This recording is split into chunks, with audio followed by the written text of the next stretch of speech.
Thank you. Good morning, everyone, and welcome to September 8th Behavioral Health Planning Advisory Council meeting. Good morning. I am Bob Dorsheimer, the current chair, and we'll get into everything today. But as we get started today, I wanted to make a statement to everyone that I realize there's a lot going on in the world today. Also with Queen Elizabeth's very in England breaking news that has stopped all the news cycles everywhere. My statement as a practicing psychologist is that we need to take all of this tragedy that we've been experiencing this week and today for our patients and ourselves and our families in bite-sized chunks.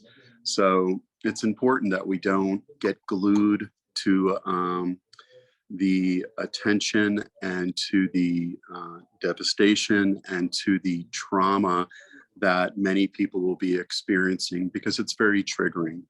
So I welcome you all today. Take care of yourselves, watch all of this in bite size, keep things in perspective, look for triggers, and support one another. On the agenda today is 9 o'clock call to order. Former co-chair voting, upcoming process. We will move then at 9:05 to approving the minutes. We have new state members, which is always great to have. At 9:20, we're going to talk about upcoming conversations about BHAC. We are BPAC. So HAC is the new administration. 9:35, we're going to talk about the recruitment process to BPAC, and Lloyd's going to leave us with that. Then at 10 o'clock, we're going to get into bylaws. 10:30, we're going to get into a break. 10:45, we're going to talk about co-chairs. We're going to have a commissioner briefing, and then what we added to the agenda this year is to find out what's going on in all the disciplines, prevention, treatment, and recovery. And then the BHA update and legislative update, if there is one, and we'll go from there. So I'm gonna go ahead and ask for a roll call today. And just remember to take care of yourselves during this meeting, and reach out to someone, because it's been a very triggering week. So bless you all, and let's have a great meeting. Roll call, please. All right, let's go ahead and let's start with Natalie.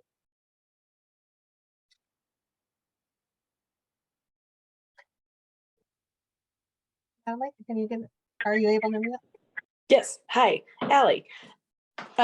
This is Allie Daly. I'm with Children's Hospital Colorado, and I've never attended this meeting, but I wanted to join you all and see what was happening. Thank you, Allie.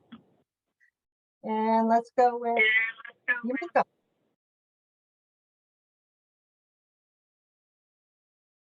Maybe. Donda, it's a little hard to hear you at times. Okay. Yumiko, are you able to unmute? I thought maybe you said me, Donda, but usually I'm last because I'm Y. So yes, good morning.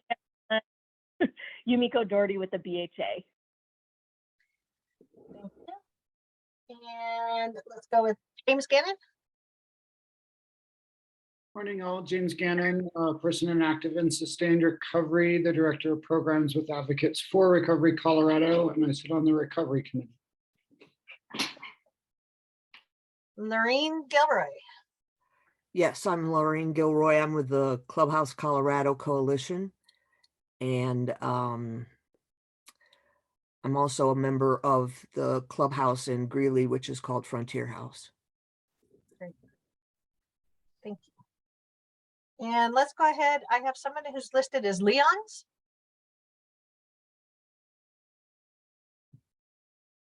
I don't have a camera on, but I have just the name Leon's. Yeah, Leon Whitner. I am here as a parent of a loss to substance use disorder. I lost our daughter at 31 years old 2 years ago. I'm sorry to hear that, but it's great that you have joined us, Leon. Thank you.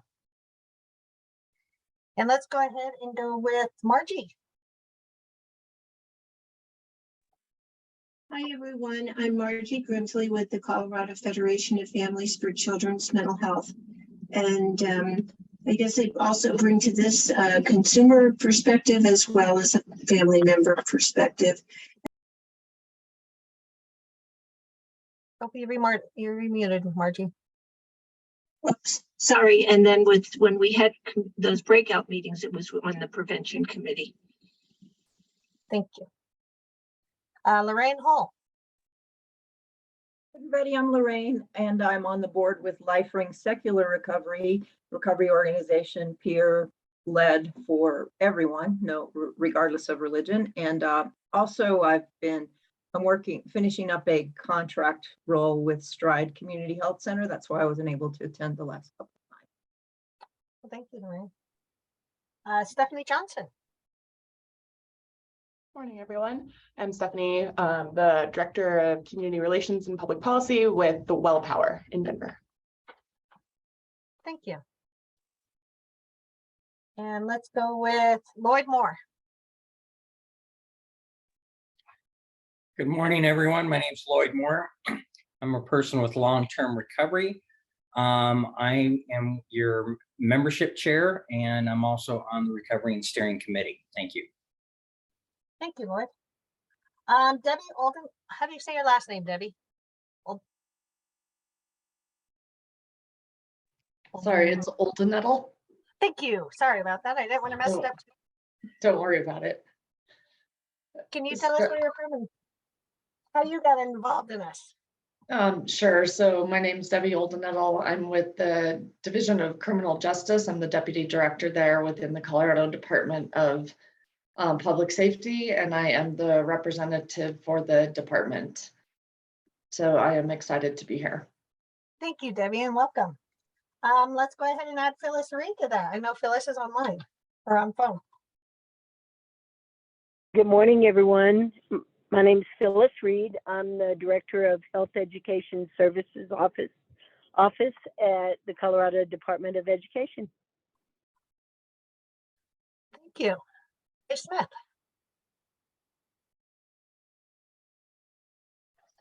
Who did you say? I'm sorry. That's you, Ty. Okay, I wasn't sure. My name is Ty Smith. I'm a peer, a person with lived experience, mostly in the mental health system. I'm also the chair of the Statewide Independent Living Council. And even though I'm no longer the representative, I still attend the MHBCJS Task Force meeting and many of its subcommittees. I do have bittersweet news that I have a job offer, and I'm not 100% they will let me continue to attend during work hours. So I will find out and let the chairs know if I can continue to attend or not. Thank you. Ty, congratulations, or hopefully congratulations. Let's go ahead, Travis Ayers. Thank you, Donda. My name is Travis Ayers, and I'm a person in active and sustained recovery. It's because of my recovery that I've also been given the gift of being the Northeast Regional Manager for Advocates for Recovery Colorado. This is my first Bhpac meeting. I've heard a lot about it. I know a lot of our director, James, a lot of us with Advocates for Recovery Colorado has been part of Bhpac for a long time. So I'm looking forward to the opportunity to sit in here with all of you amazing humans and come up with some solutions. Thank you so much for joining us today, Travis. Let's go ahead and go with Ryan Templeton. Good morning, everyone. Ryan Templeton with the Behavioral Health Administration. I'm the Policy and External Affairs Division Director, continuing to work with Bhpac. I love this group, so I'll continue to show my face regularly in these meetings as we really transition this over to Yomiko and her team. Thank you, Ryan. And Kristen Toombs. Good morning, everybody. I'm Kristen Toombs, and I apologize I'm not on video right now. I'm actually taking one of my little kids to a behavioral health appointment. So I professionally and personally really appreciate this group, and I'm excited to be here. I am the director of our Office of Homeless Initiatives at the Department of Local Affairs, Division of Housing, that's at the state, and partner closely with the BHA and many of the providers and folks on this call. So just really excited to be here. This is my first time here and just excited to be part of this group. So thank you so much. Thank you for joining us, Kristen. Laura Dykes. Morning, everyone. Sorry, I was a few minutes late, and it is so exciting to see some new faces and names. Thanks for joining us. I am the Behavioral Health Quality Assurance Director at Colorado Coalition for the Homeless and a clinical social worker, so provider. Great, thank you, Laura. And let's go with Aaliyah. Hi, everybody. Aaliyah Andrews, BHA. I'm not used to saying that yet. It'll happen. Thank you, Aaliyah. And Marcella, I think I missed you. You missed me because I was a little late as well. For some reason, my computer just would not connect with this, but it did finally. Good morning, everybody. Idea Forum Incorporated. I'm Marcella Pais. I am a treatment provider. I'm on the treatment committee, and I'm a family member. And I was recruited by Bob. Thank you, Marcella. Is there anybody else I missed? Good morning, it's Natalie Brown. I'm a provider with Summit Stone Health Partners in Larimer County. I'm representing the clubhouse as well as peer specialist services and supported employment. Thank you, Natalie. Sorry, I really didn't mean to miss you. No worries, it's okay. Just saving the best for last, right? And for all our new people, my name is Donda Gorton. I'm with the Behavioral Health Administration with Aaliyah and Ryan and Yumiko. And I am here basically for your technical support to help keep the meetings moving and take your minutes and see what else we need to do. Handle your stipends if you have those. So just holler. All yours, Bob. Thank you so much. And once again, good morning. So the next part of our agenda is the review of last month's minutes. So if everyone at this time would take the opportunity to look for any corrections, misstatements, or additions, or praise, because these are always amazingly done, we welcome all the feedback today. So I'm going to give us about a minute for people to review, and then we'll move to a motion and a vote for approval.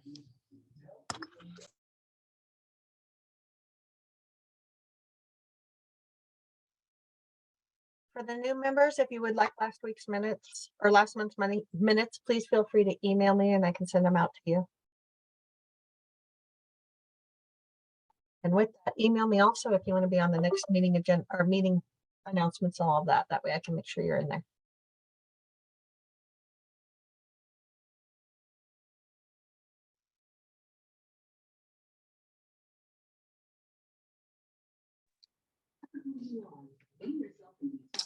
If a member of BPAC would make a motion to approve the minutes. I make a motion to approve. Do I have a second? A second. Do I have discussion?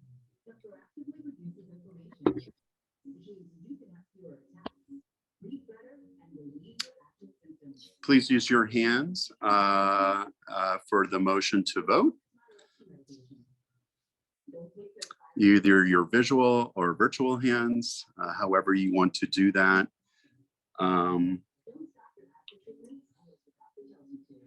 Okay, the minutes are approved. There is no discussion. Thank you so much for last month's minutes. And thank you everyone for reviewing. Next up is new state members. Wow, it's been some time since we've had the opportunity to have some fantastic colleagues from the state join us on BPAC. And all the amazing work and recommendations that actually take place from this group. I think we've been responsible for a number of years working towards the creation of the BHA. I'd love for us all to take a little bit of that responsibility and success, and all of the work that we've done to create our peer recovery system in Colorado, working towards getting that funded, enhancing our Medicaid benefits for substance misuse diagnosis. So there's so much positive and amazing energy that has come out of this group. as today is most likely my last day, I hope you all continue with the energy, and always a phone call away, and always will be a part of this group if needed, because I find it to be professionally rewarding, personally rewarding, given my 3 adoptive Colorado kids living with behavioral health and IDD issues, and all of the learning opportunities I've had from all of you. So why don't we, with that little statement of mine, help welcome our new state members, and we'll go from there. So welcome. So this is Debbie. I just wanted to thank all of you, and impressed with all the folks in the virtual room. I'm excited to be on this committee. I've been, sorry, I'm fighting cold. I'm losing my voice. I've been with DCJ for about 5 years now, and I'm very much involved in all the new pieces of legislation / new programs that are part of the new statewide crime package. Many of them have crossover with behavioral health.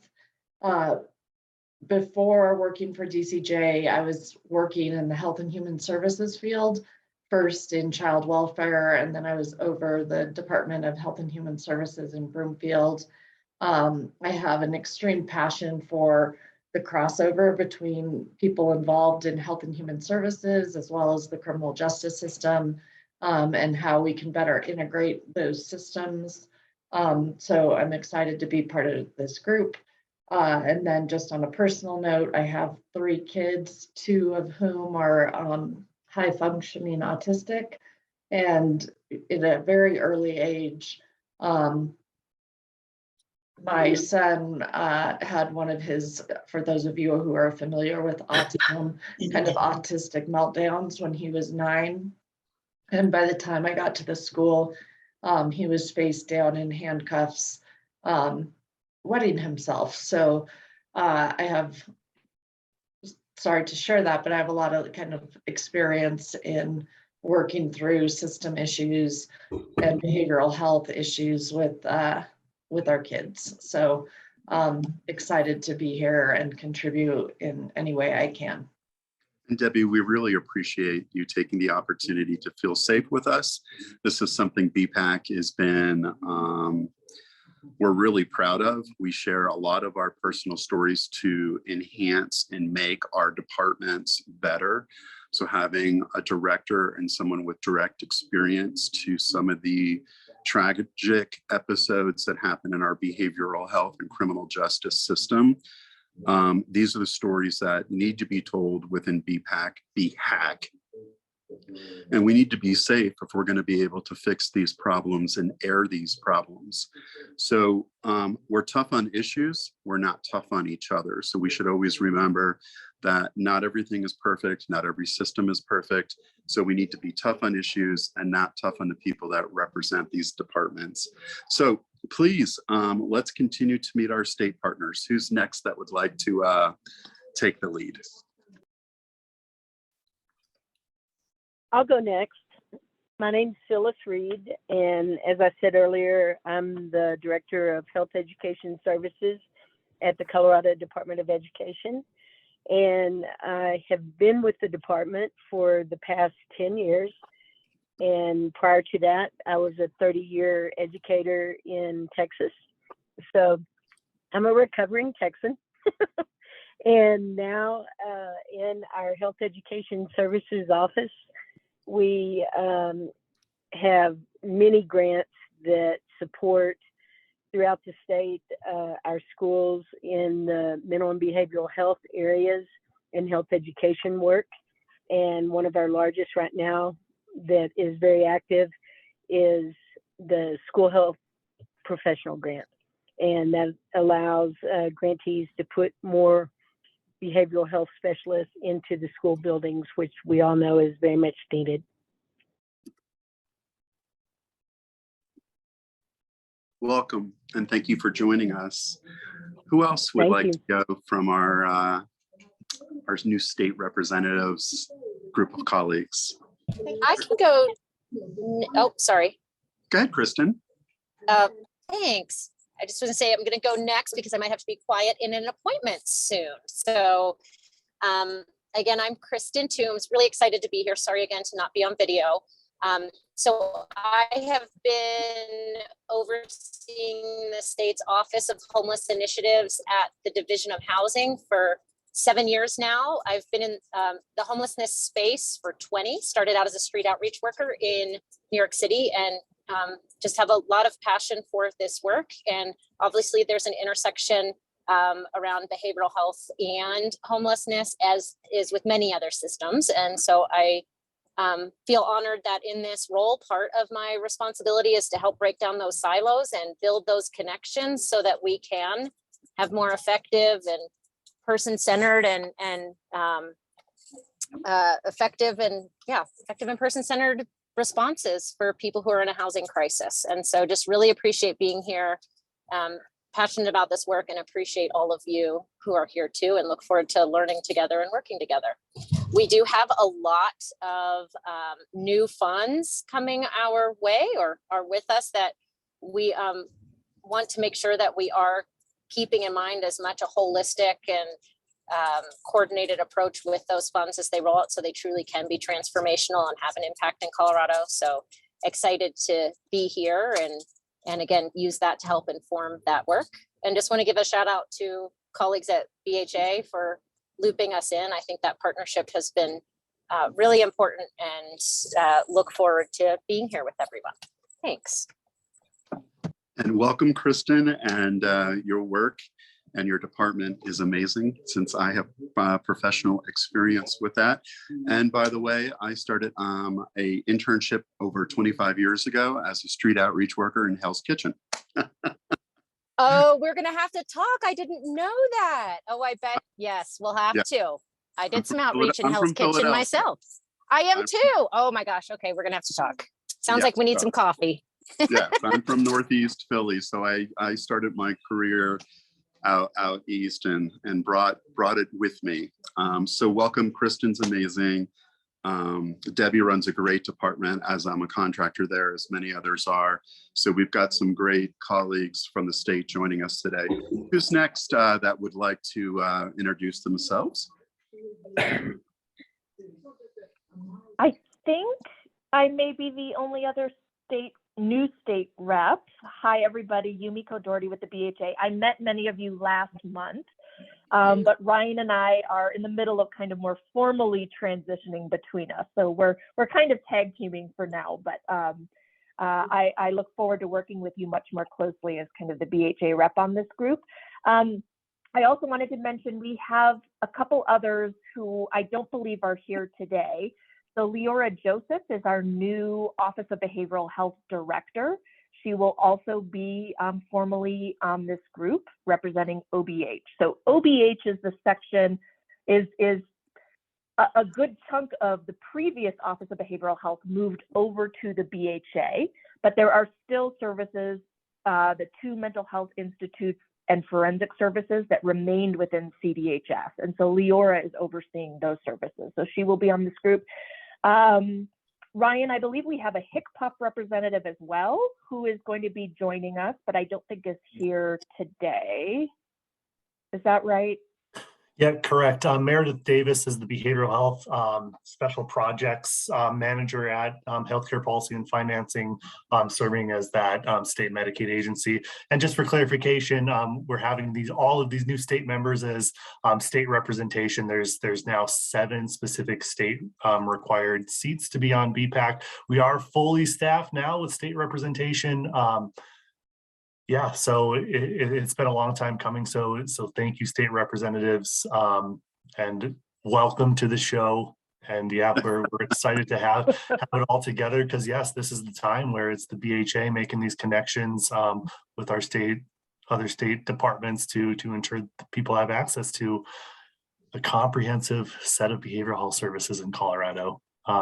So welcome everyone. Yeah, and with Yumiko, thanks for your involvement in this with the BHA side.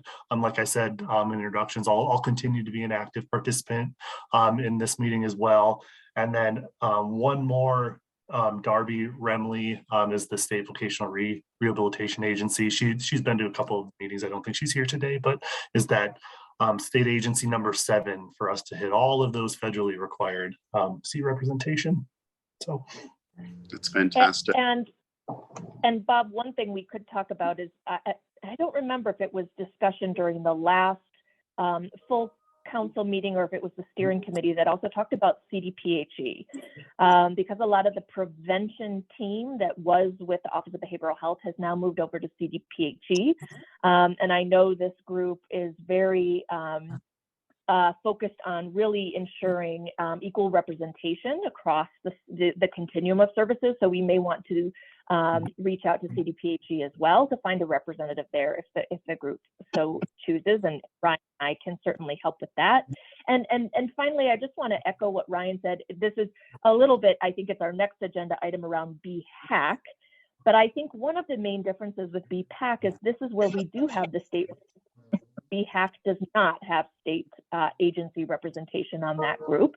And it's important because I think the vision for the BHA and behavioral health in general across Colorado is really this idea of networked, coordinated governance at the state level. And so we have to be working together across agencies. And so I think this is a great place for all representatives across key state agencies to hear your voices, to hear these issues and be part of the discussion. So thank you. Thank you so much. I would definitely like to advocate that prevention has been always somewhat lean on BPAC. That's why this year we made sure that we added to the agenda to call out all 3 disciplines in Colorado to make sure everyone gets equal and equitable attention. So coming out of the pandemic and with the mental health crisis and different crises we have in Colorado, prevention and intervention right now is key. And early identification. So I would love to see somebody join this group for the task force from CPHE. That's a fantastic department. I work very closely with them in STD, SDIs, great group of people. So prevention is key. And I don't think we represent it enough. So go ahead. This is Margie. I just wanted to note that Bonnie Holiday has been such a phenomenal person that attended these meetings and really was our prevention person.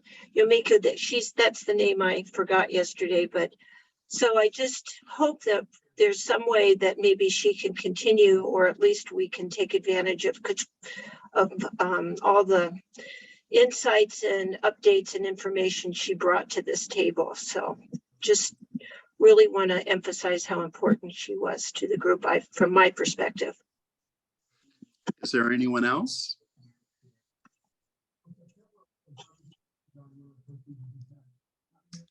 All right.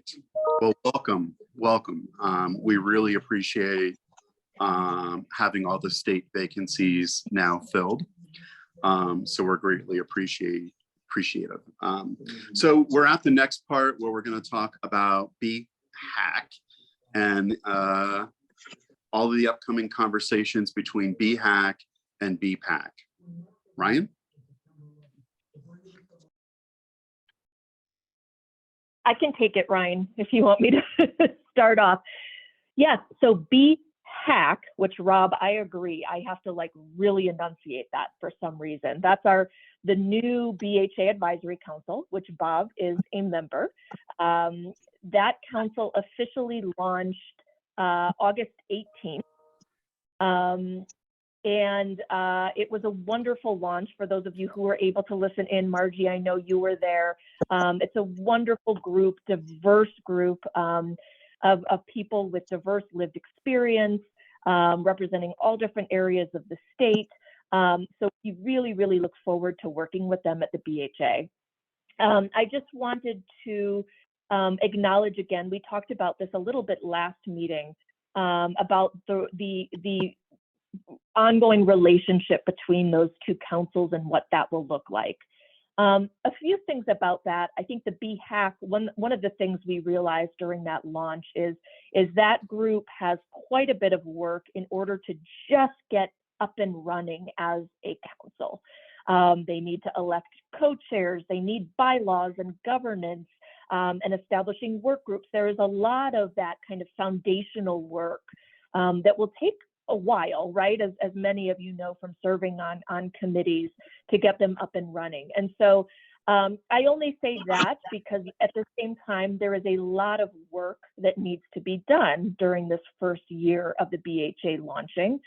There's a lot happening, a lot shifting, a lot in state law that we need to accomplish. And so I say that because I think we will also be leaning heavily on this group to keep some of that work moving as the BHAC gets up and running.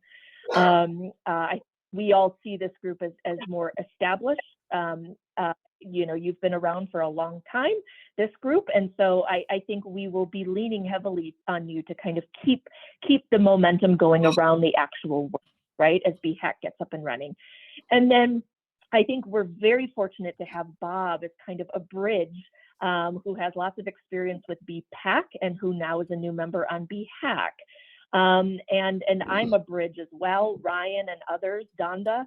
And so figuring out that relationship, I think, is going to be a key topic moving forward.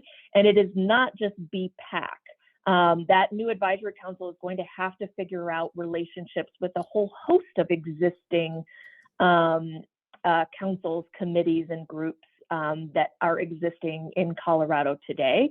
And so I think that's going to be part of the work, you know, Bob, moving forward very near in the future, is to hear from the various different groups, understand the work and the priorities and how these all fit together within Colorado.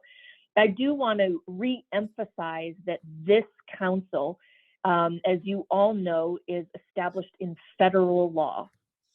So there is no, I think there should be no anxiety around this group being, you know, disappearing by any means. We need you. We need to continue to have you. You are the ones that are really providing the recommendations and input around our main source of funding, right? Our SAMHSA block grant, and that's not going to change either. As I mentioned before, you now have this wonderful state representation, which I think is unique to this group. And so I think some of the work moving forward, again, is to really identify what are the what's the key value that this group brings to the table? How do you differ from BHAC? And kind of really teasing out the roles and responsibilities of those two groups. So I think that will be the work of the coming months. And again, leaning on Bob and I and others to kind of help be that bridge and help facilitate that conversation. And this will be coming up in the next section too, but I think that's part of establishing roles and responsibilities is part of membership recruitment and retention as well. Really being able to articulate and communicate what the role of this group is and what it will look like moving forward in a compelling way. So just wanted to say that, Bob, it looks like we have a question, and then I'm happy to take any other questions or comments as well around BHAC. All right, we'll take questions. Hi, this is Ty, and I'm sorry if I'm always a difficult voice, but I'm just curious if BHAC will have specific population committees. I know back in the day when this was the mental health planning and advisory councils, we had a youth and young adult transitions committee that did really fantastic work. And you know, there was a lot of subject matter experts that really specialized working in the youth arena, like people from Urban Peaks, you know, just didn't have, when we transitioned over to having a recovery committee, their voices were just drowned out. You know, and then another committee that I think would be very valuable is older adult and aging. I feel like that area tends to get very neglected in Colorado. And I believe at one point in time, we did have that committee in part of the mental health planning and advisory council. And again, when it was changed, those voices got left by the wayside. So I just want to ask, are there any opportunities to create specific committees where people who have focuses and areas of expertise to come in and create real change in those populations. Thank you so much for that question, Ty. Absolutely. First of all, I agree with you.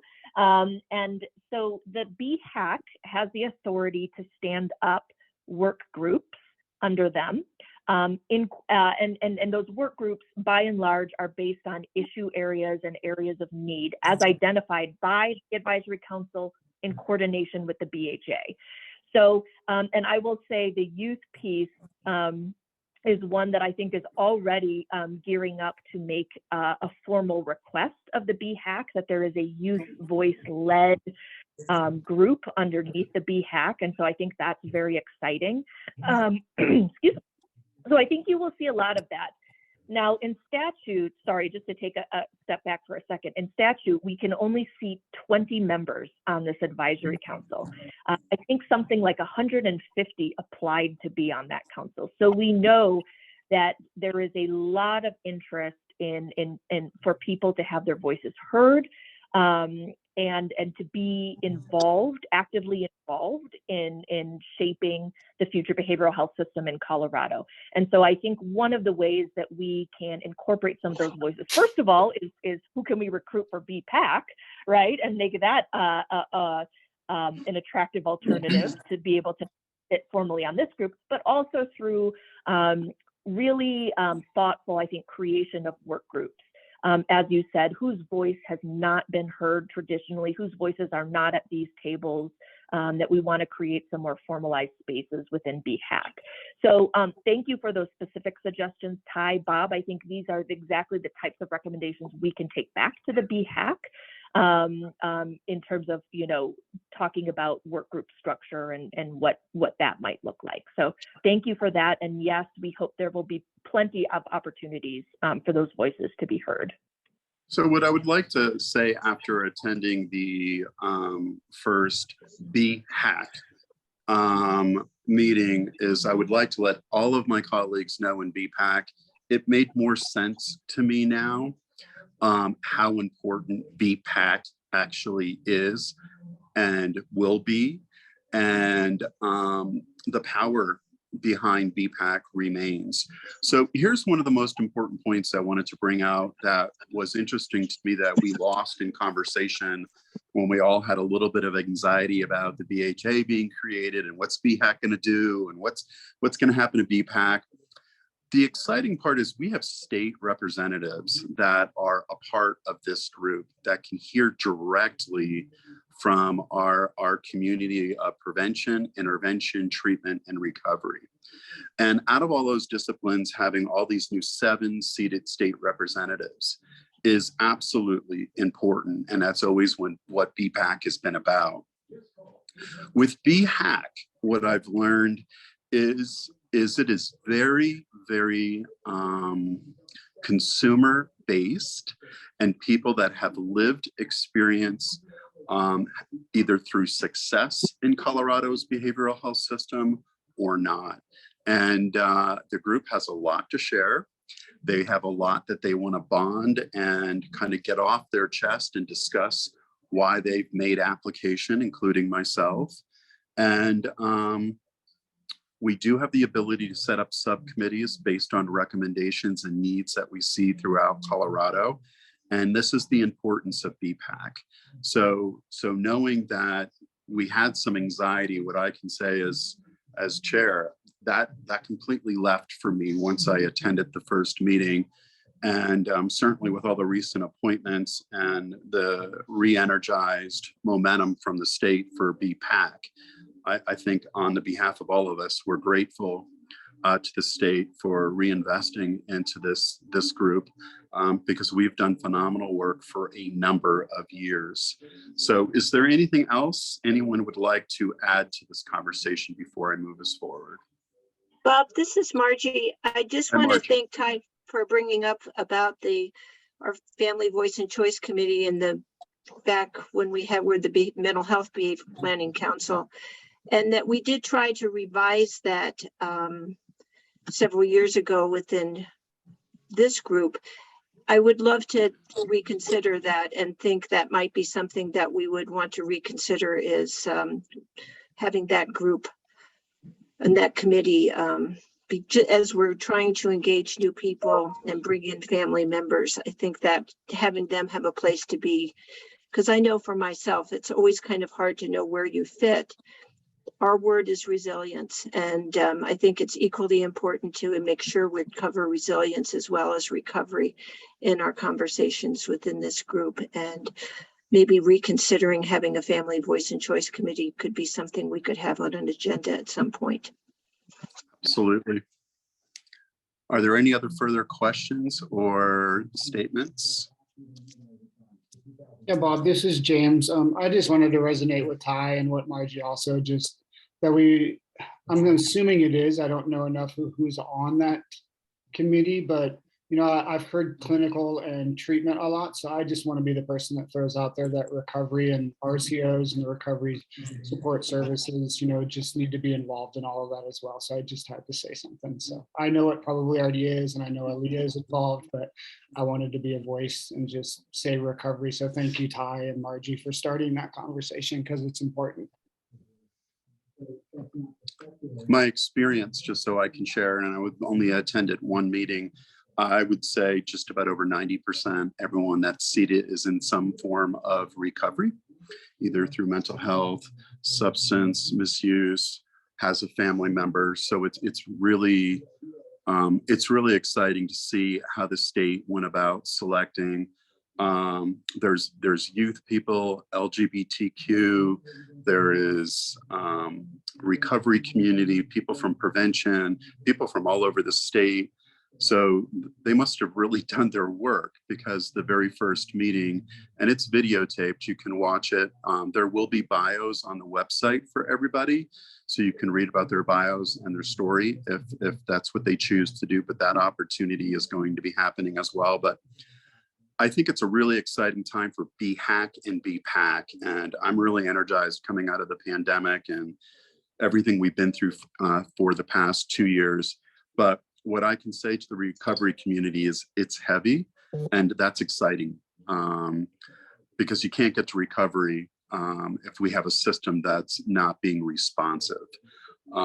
So I'm glad to hear that we're going to be responsive, and I'm glad that we're going to work towards recovery intervention. And again, I'm going to say it, prevention's not discussed enough across Colorado. And we need to continue to keep prevention and families present when we're thinking through these. Is there anything else that someone would like to add to this part of the conversation?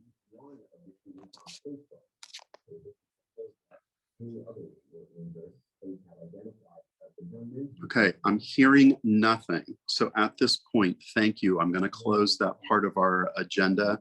Thank you, everyone, for your thoughts. And I'm going to call on the chair for the recruitment process, Mr. Lloyd Moore. Good morning, everyone. This is Lloyd Moore. First of all, I'd like to say that it is awesome to see so many state personnel here. It is an area that we have struggled to get agencies to appoint folks for 9+ years, I can say, maybe 10, as Bob can attest to. And there's so many key agencies that in our conversations over the years were important to this council. So welcome, everyone. We actually have a lot to talk about this morning, and most of it's going to be more informational updates. But the membership committee met just a couple days ago. We also rescheduled our meeting to try to kind of coincide that we had one within a few days of the actual full council meeting. We thought it'd be more effective. So we do meet twice a month. For those who might want to be part of membership, which is one of the committees that is active right now, because because it's during our recruitment process. But definitely could use a few more voices on that committee. So I'm going to actually start with the application and info packet that we send out. The membership committee has had several meetings over the last couple months of things we needed to add, and because of that, we continue to delay sending it out so people can get it posted, so we can get invites and responses to the community as a whole, whether it's treatment, whether it's prevention, or whether it's recovery of either mental health or substance abuse. And a big part of that is the 51% or more of people that SAMHSA requires of us, people with personal experience. So, and that leads me into the aspect of what do we need in that packet, and kind of some of the things that are key for us and maybe different from what we're doing from BHAC, that things that they had on their application. And I'll use age as one example. They did not have an age category on their application that I saw, but for us and the federal requirements of and trying to meet the diversity that we're trying to have on this council, we do need to have age. And one of the things that we've talked about is, rather than having a date of birth, is having what you see a lot of times, which is a checkbox with age range. Yes, we need family members, we need youth, and I'll just make a quick plug on the youth. This council can have youth as young as 16. The 16 and 17-year-olds need parental permission, of course.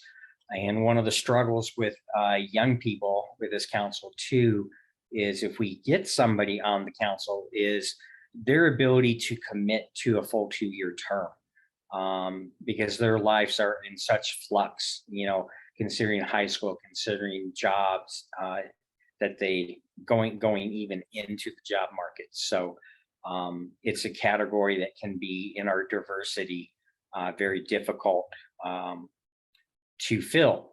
So that's some of the things in our application and informational packet that we continue to look at and kind of struggle on trying to make some decisions, or as the new information that has come to this council in the last few months, trying to get it to a point where we feel that we'll get the diversity that this council wants to have, and that we get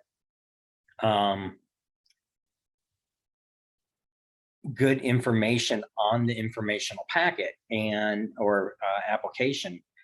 Because one of those items that we need to look at is affiliations and that person's position on council. Because we've also struggled in the past that somebody applies to council as a person with personal experience, but then their time on council seems to be more of not their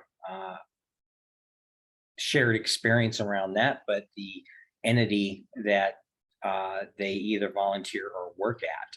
So lots of things with that. I'm going to go on to in trying to get some recruitment, even right now for the council. Is we talked last month about seeing whether or not we might be able to get access to the applicants to BHAC that were not selected. And Brian might have an update for us as part of this on that, I'm hoping. But of course, that part of that is even starting is getting the permission to access those applications, and whether or not we have permission from the individual, whether or not to contact them concerning membership. So some of the little delays and things we need to find out.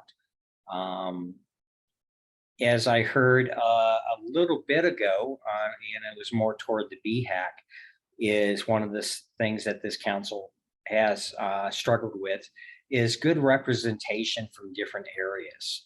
And as one of our membership committees members always tries to emphasize, it's awesome that she does, is having that family member on the council or family representatives.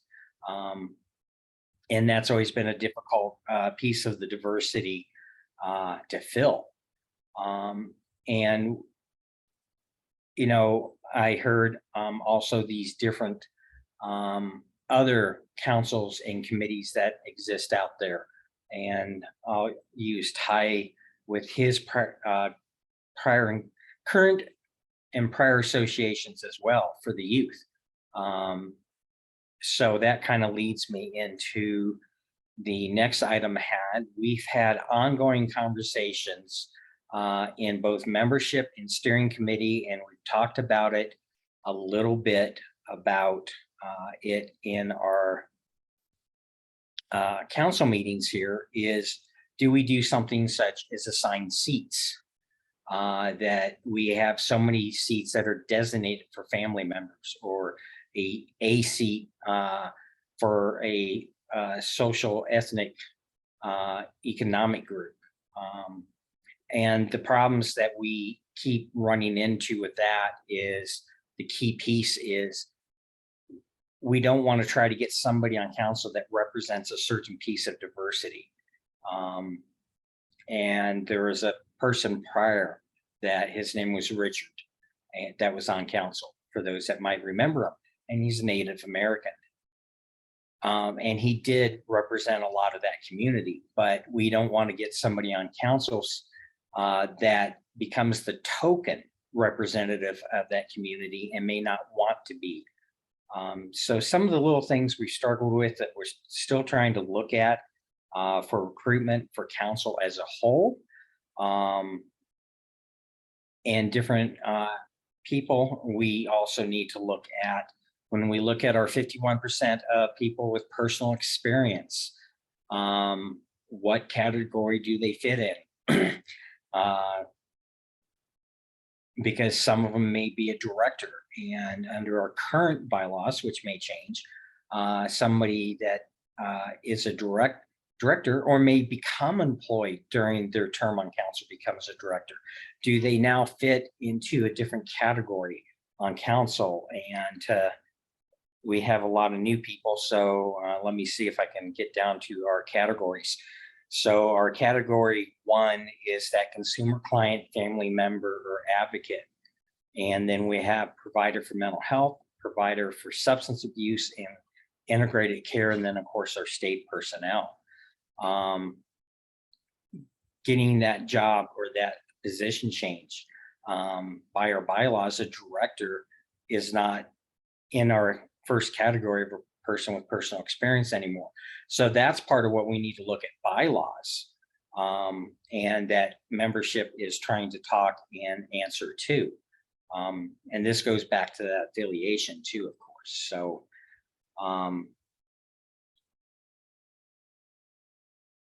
so it's been a struggle trying to come up with how we need to change or update the application, and along with that, the informational packet that goes out. Thankfully, this last, our resources for doing that has been somewhat limited. So thankfully, this past Tuesday was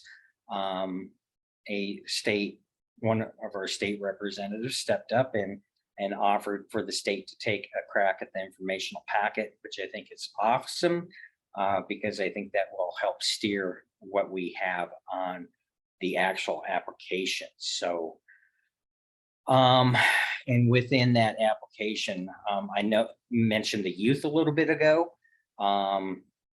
We did get some younger members on council. They may not have been youth, but they were very young adults, going back now 5 years ago. With COVID, it kind of throws my time frame off.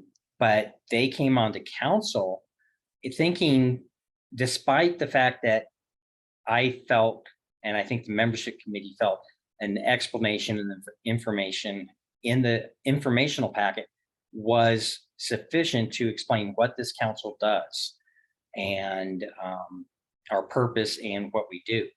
And we ended up having several of those individuals resign from the council rather quickly because they thought this was more of a on the ground type work versus where we're at with policy and making recommendations. So that's one of the things that we want to work on in the informational packet as well. So in getting into some other things that affect this council as a whole, one of the things we talked about was analyzing term limits. We've done that before, actually, just not for the person in that has personal experience,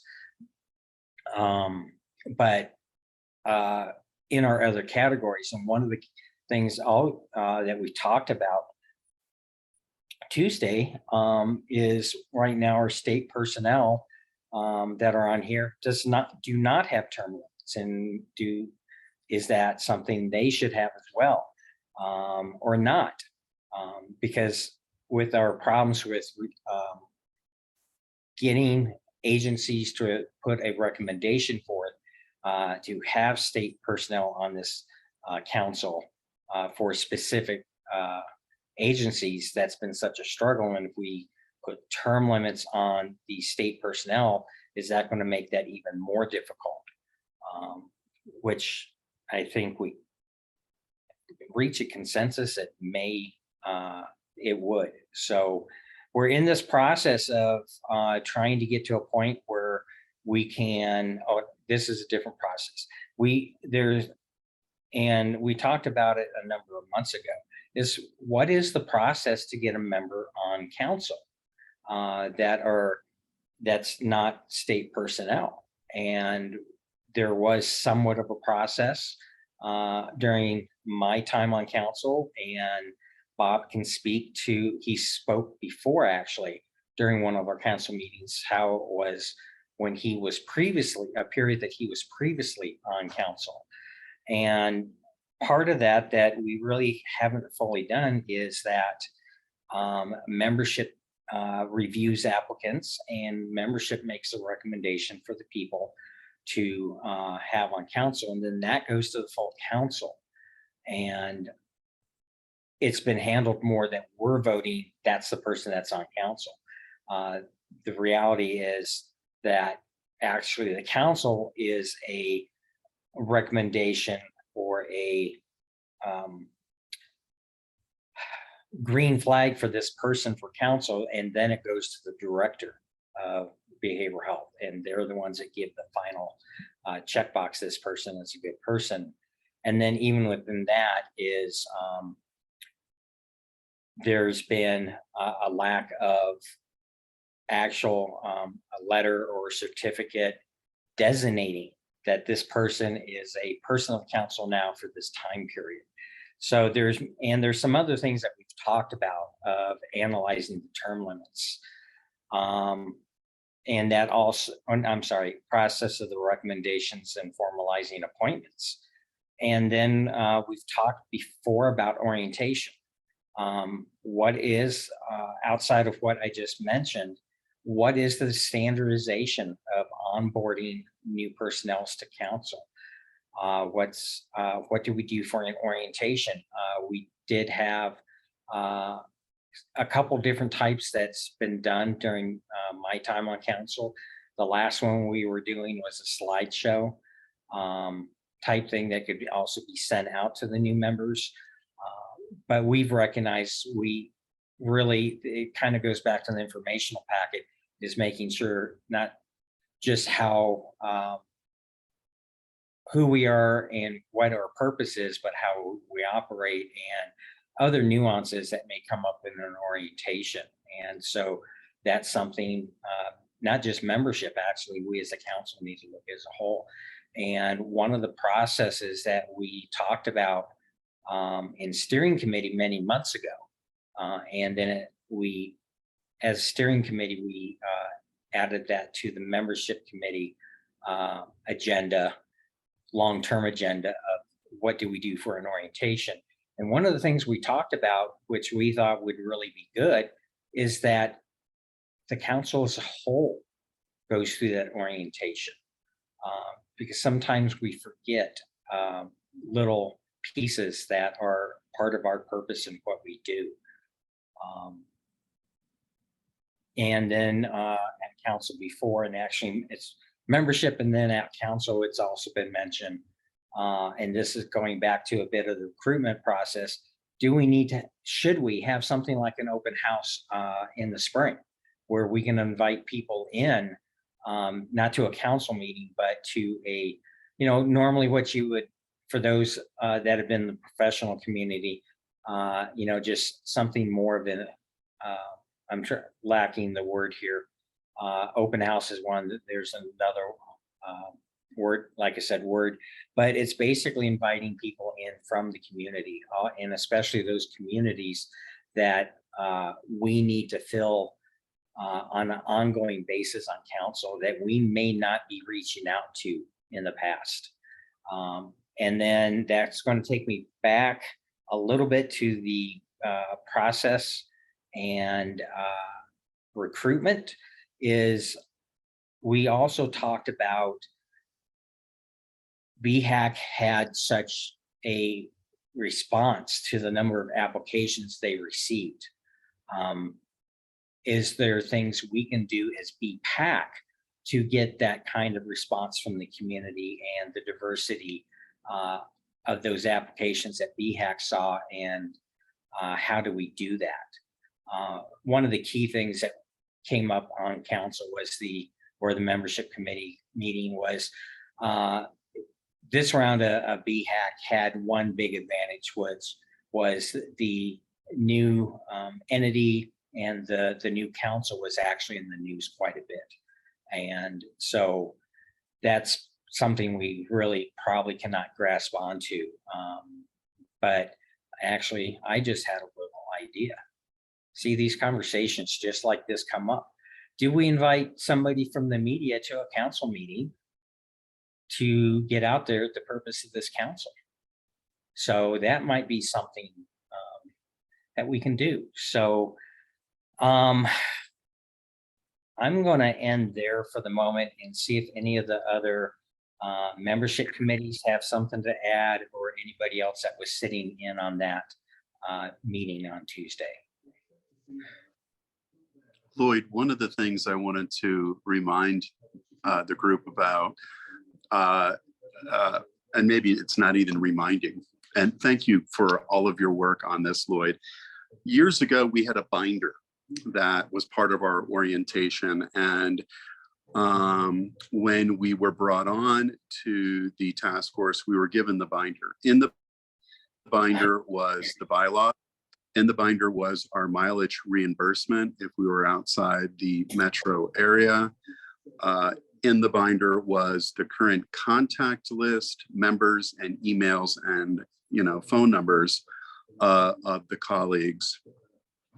Then there was a section depending of last year's agendas, so you can see when you start it new, you can also have a reference back to the agendas and the minutes that were in there, so that way you had a little bit of history of what was discussed the prior year, because one year we do planning, and then the next year we have to start making block grant decisions. So, depending on how people come on to BPAC, they need to catch up some way as to what we were doing.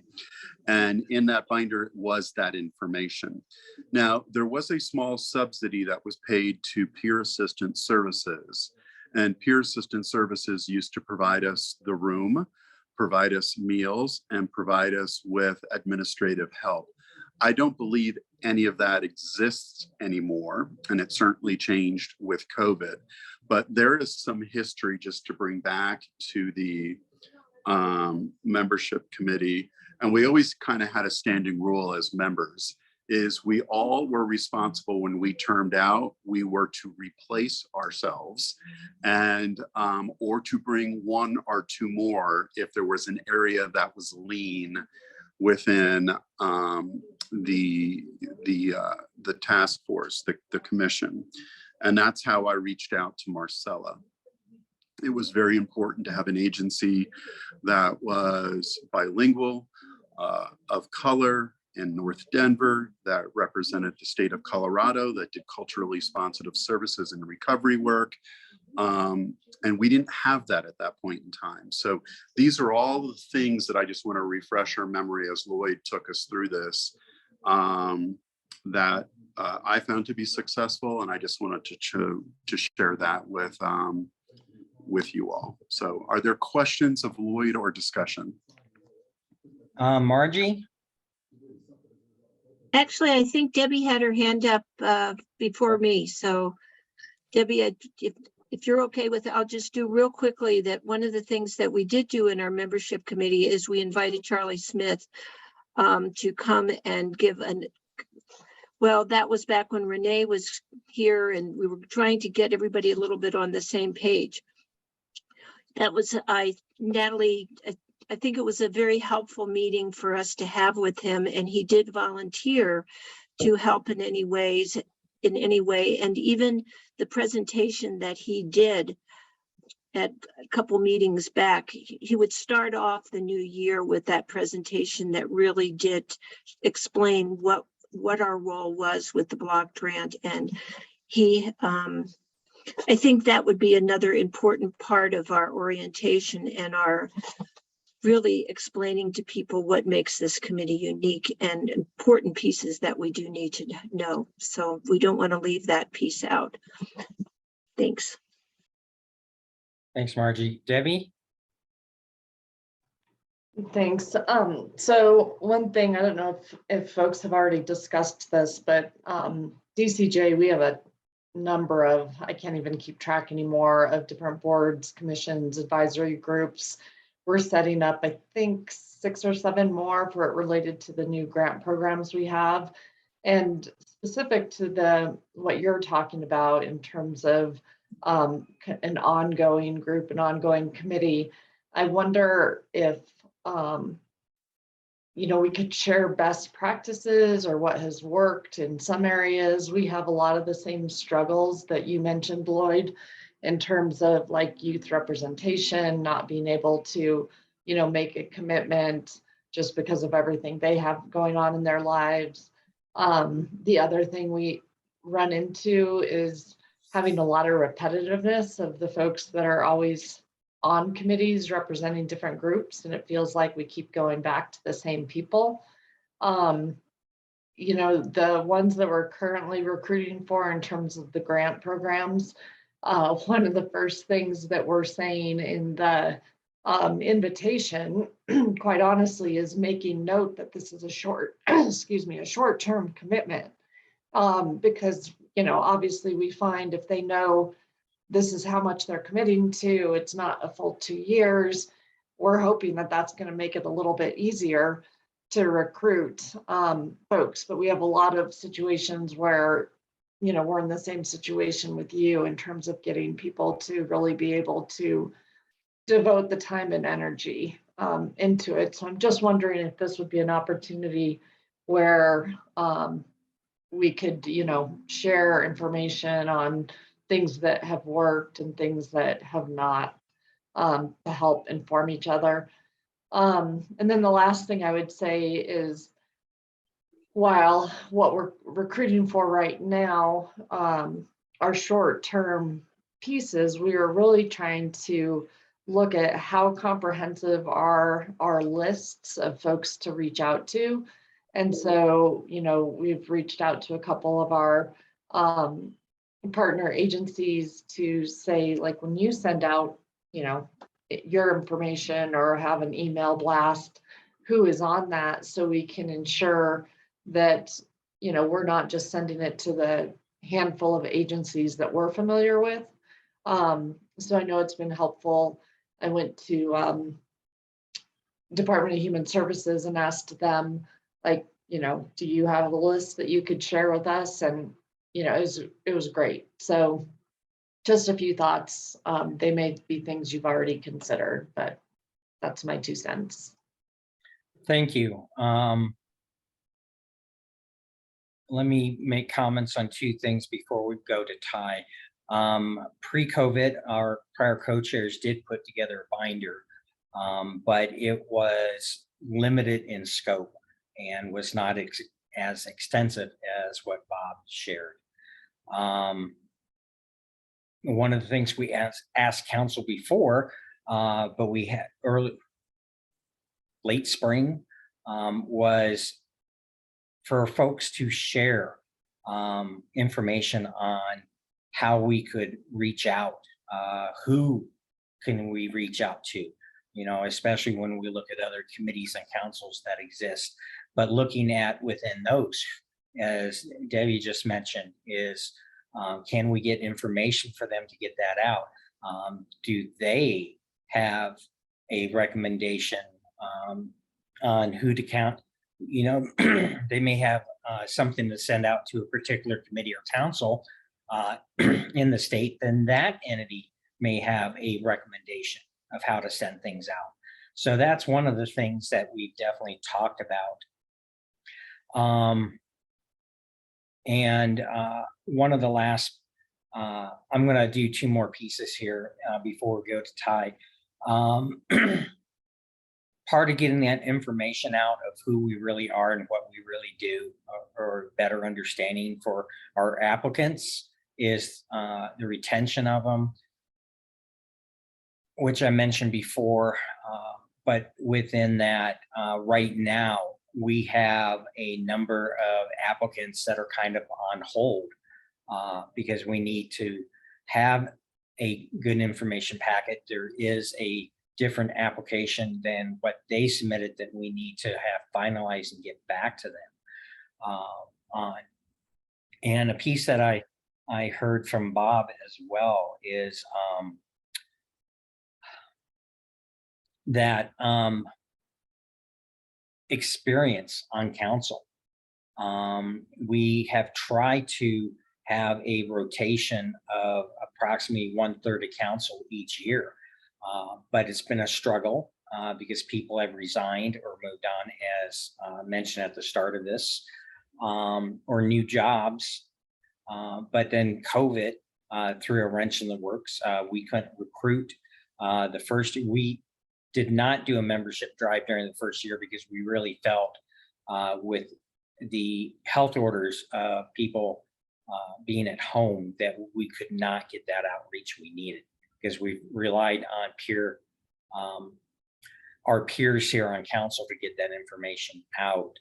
But we have continued to struggle with membership recruitment.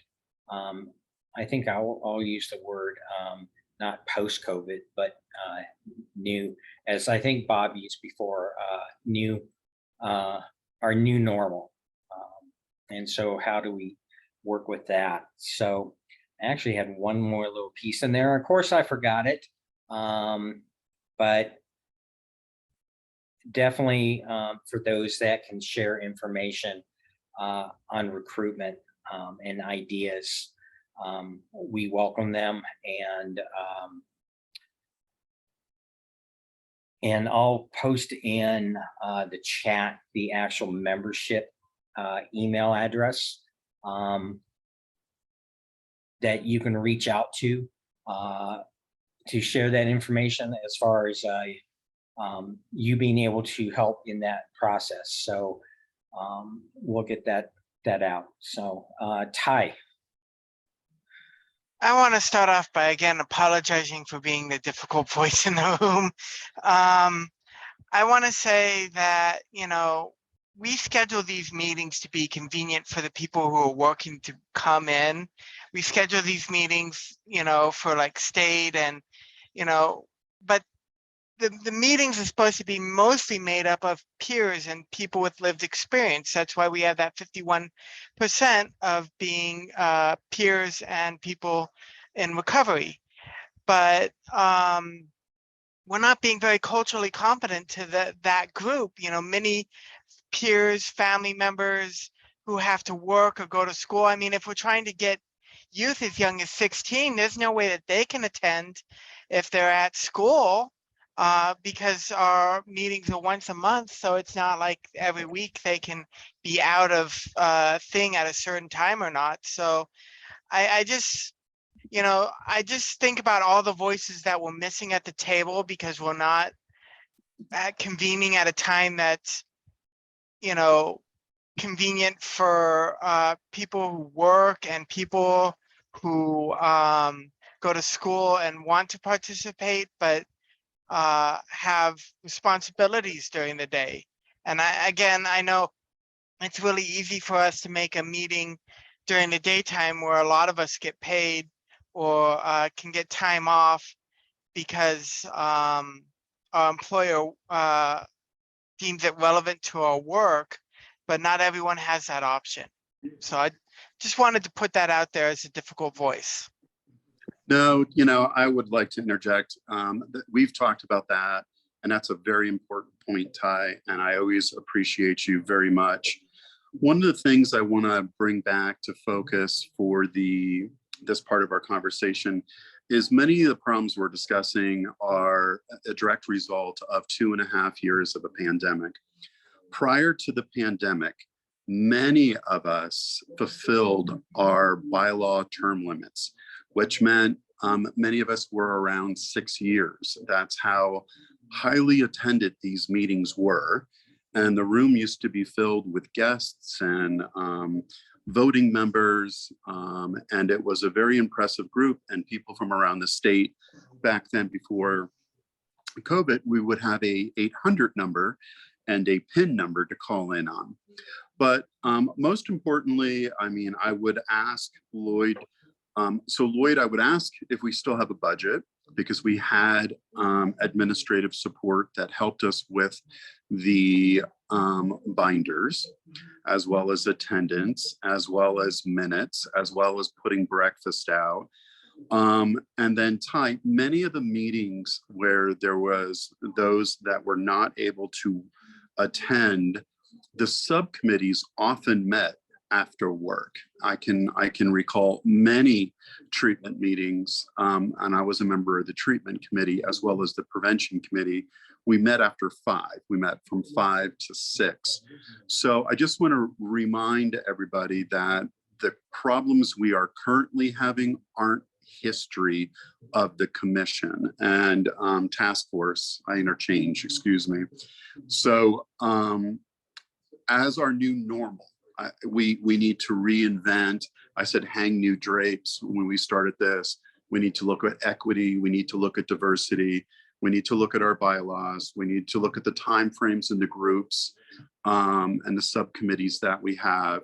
So it's really time to, now that the public health orders were lifted in August, the magic of Bhpac, and I think Bhpac should always remain hybrid for those that need to be able to attend. But I do believe the magic of Bhpac has been the connection and being in the room with one another, and all of the breakout sessions that we would have and guest speakers. Let's not forget, we always had a monthly guest speaker come in to educate us. So I know we're stuck a little bit now in the past 2 years, but the history of Bhpac didn't have this problem. But we're in a new normal now. So let's keep that in mind, and let's think about the budget. Let's think about the meals. Let's think about getting back in person now that the public health orders have been lifted, and let's stay hybrid. And let's also take a look at what worked in recruitment in the past, and what does recruitment look like now that we're in the endemic phase and people have gotten more hybrid. And we also need to take into consideration adolescents, which we've had out of Broomfield for a period of time very early on. We didn't have them sign up, but we had the kids attend via the phone.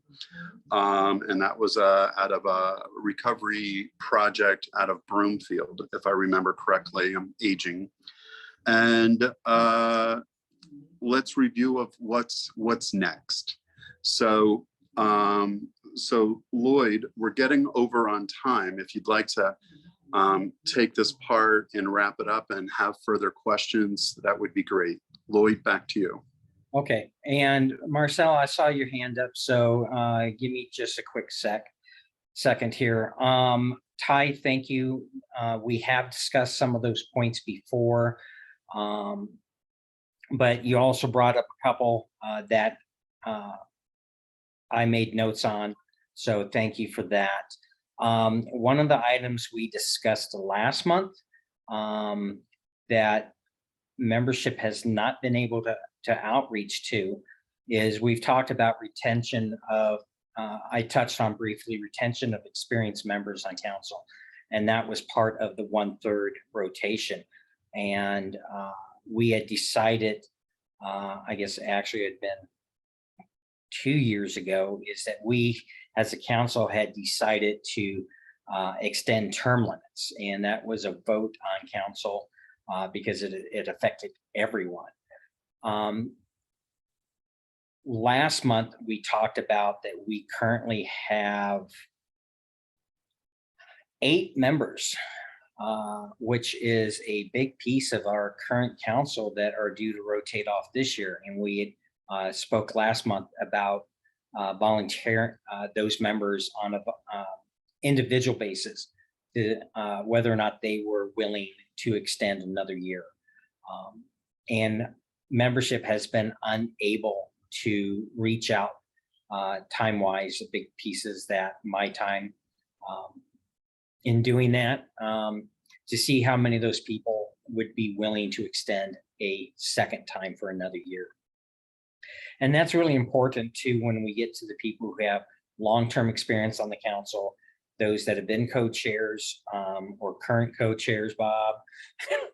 I know you was looking in on your time commitments and current chairs of other committees that may return. To time-wise.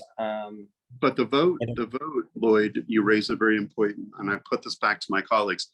Many of us are terming off today, actually. So our vote was last September, and then prior, it was that September, roughly, when we were extending. So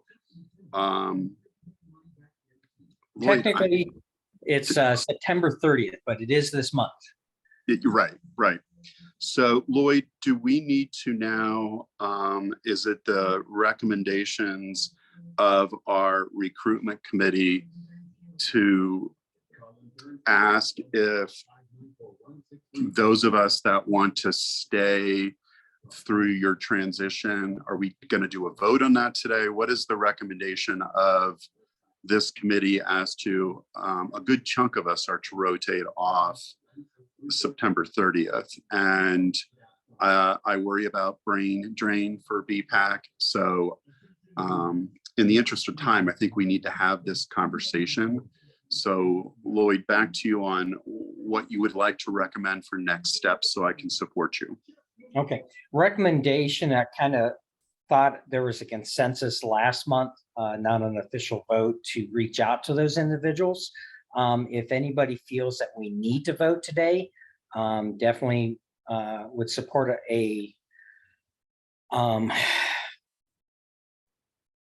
well, I can't think this morning, a motion. So, but I know we're over time, but Marcella, you've had your hand up quite a bit. Is there a little piece in there that you would like to add?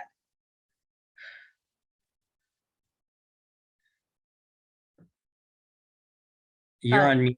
Well, There you- actually, I have had my hand up for a little bit, so I'm gonna go back to a couple of things. First, most important to me is for Ty, because really doing this kind of work is really never having to say you're sorry. And I really embrace and just really appreciate diversity of thought. That's really important for me, Ty. And so please don't apologize. I really appreciate everything that you say and do. But I also wanted to go back to the piece that Bob had talked about.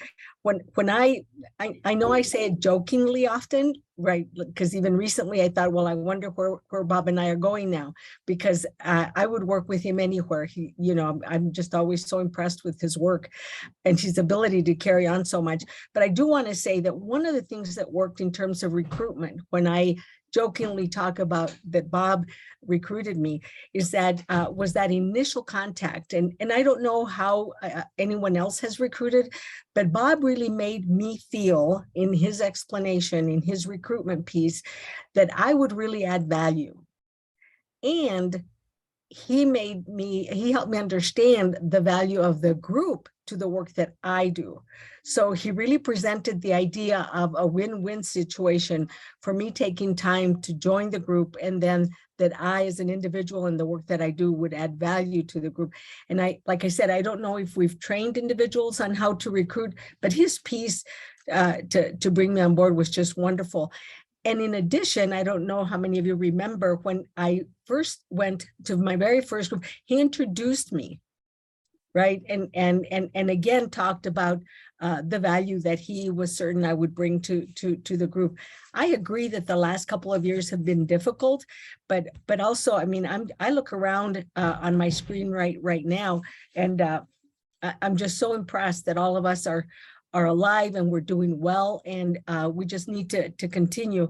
And then the last piece I want to say is I will volunteer as long as I can be extended and to help with committees and so on, unless Bob is going to take me with him. But I really want to say that. So it's up to the group, but I would continue to volunteer if I can be extended. And if I can't, that's okay, because I'm sure Bob's going to have some work for me. Thank you, everybody. It's always good to see you. And I've been off screen because apparently I'm catching a little cold.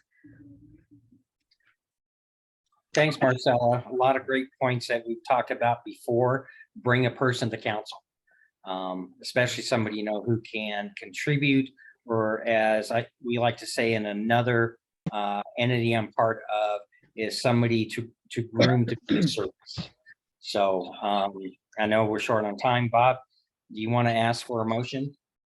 I guess this is Margie. I just want to add, I think maybe Lloyd, informally, I think there were 7 of us that our time was up, that you've asked if we would stay another year. I know I said I would. I know Marcella said she would last time. Those are the 7 people that we need to ask this of and find out if they're willing to stay or not. Am I correct on that? So is that maybe the next step, is to confirm with those, and if they're those that say yes, then what we're voting on is the fact that if they say yes, their term would be extended for another year? I would say the second part of your statement for the formality is what we would need to vote on today, Margie, that Bob, yes, I'm go ahead. sorry to interrupt. Yeah, so I just looked at our minutes again, and James and I submitted that motion to ask for those people to volunteer. So that was voted and approved last month. It's in the minutes. So we just need confirmation. It wasn't clear in the minutes whose responsibility it was to reach out, if it was members contacting the membership committee or vice versa. So that's really what we need to know today, is those 7 people that we're terming out. And Laura, I'm looking for your term limit. I'm looking for that, so I can tell you right now. Yeah, I was very confused. I think some of us don't even know where we are in terms of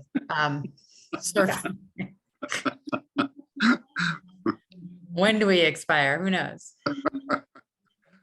Okay, I can send that information out, and just to clarify, when we voted to extend term limits and last month, was that we'd be contacting these individuals, and it was a volunteer basis, not a and mandatory, we were extending their term.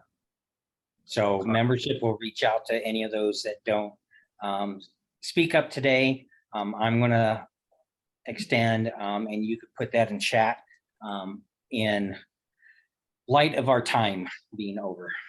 All right, for those 7, please communicate in the chat to save time for membership community and having to reach out if you would like to extend. Thank you for the clarification on last month's minutes that we did vote on that. So I appreciate the support on that. I will extend. So I will put that in the chat as well. I will join Marcella. I'm going to move us on now. If there's no other questions, please speak up. Lloyd and membership committee, this has been fantastic. Look at that beautiful cat. Yes. Bob, I don't know where I stand with my membership, et cetera. So if you're digging up information and you find those 7 people, how to contact them, could somebody send me like when I started and when my term's up, just so that I don't know if I'm one of the 7 and you just haven't contacted me. Okay, I will send out an updated roster or send it to Donda to send out. And I'm going to reach out via chat right now to each member that is due to term off this year. Thanks, Lloyd. That's good. Lloyd, I'm working on that right now. I'm trying Okay. to get through everyone. Thank you. Awesome. Thank you. Okay. Will someone please make a motion to amend the agenda? I would like to move the break to this time slot and then move the bylaws discussions so that way everyone can still plan for their 10:30 break, but need a motion to make that happen. So moved. Laureen will move that. Do I have a second? Seconded. Thank you. So we're moving the 10 o'clock bylaw discussion after our 10:30 break. We will keep the 10:30 break as planned for everyone. So the break will be approximately 10 minutes. If everyone's okay, I'd like to shorten that to get us back on track. So please come back at, while it's now 10:35, please come back at 10:45. And thank you, everyone. See you at 10:45. Back. It's 10:45. I hope you all had a great break. So we are going to move to the 10 o'clock part of the agenda where we're going to talk about bylaws and the discussion with the BHA.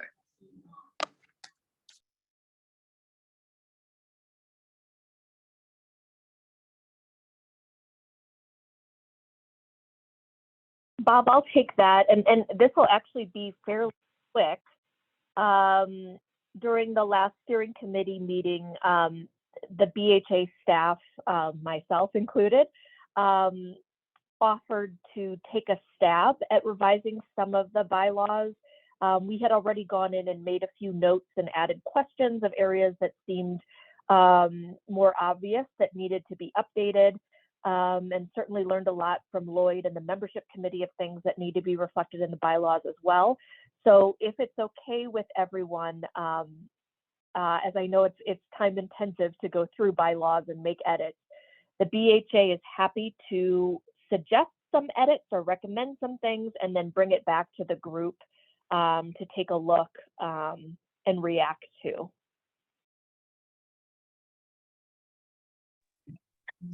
Any discussion from members? This is Margie, and I just want to thank Yumiko for agreeing to do that because that's such a tedious task. We've been working on it for so long. But I think just to highlight when we talked at the membership committee that the differentiation between in our old bylaws saying OBH and then really confirming that it would then be BHA. So I think there were some nuances in there that were really important for us to confirm who it is, where did those pieces fit, and how do we make sure we all are understanding where they fit as we move forward. Thanks. Yes, thank you, Margie. And I will lean heavily on Ryan Templeton for those types of things. So. One of our missions this year that we talked about last September, October was DEI, diversity, equity, and inclusion. And our bylaws were written at a time where that was not something readily available to us, to make sure that the language, the inclusion, and how the document was written. I know the state has moved to hire many of these positions by department. My only ask would be is if that individual has an eye on this for DEI needs and issues, that would be my wish. Absolutely. Thank you, Bob. Yes, I will include, at the BHA, we have our Deputy Commissioner, Jamie Schaff, who attended the meeting last month. She is the Deputy Commissioner over Equity and has wonderful experience in the DEI space. We are also hiring our Equity Director. We also have an internal Equity Committee that has done some of this, if there are asks of various groups to review things with that lens. And so, yes, we will make sure that we have those eyes on this as well. Thank you. Thank you. Any further discussion from members?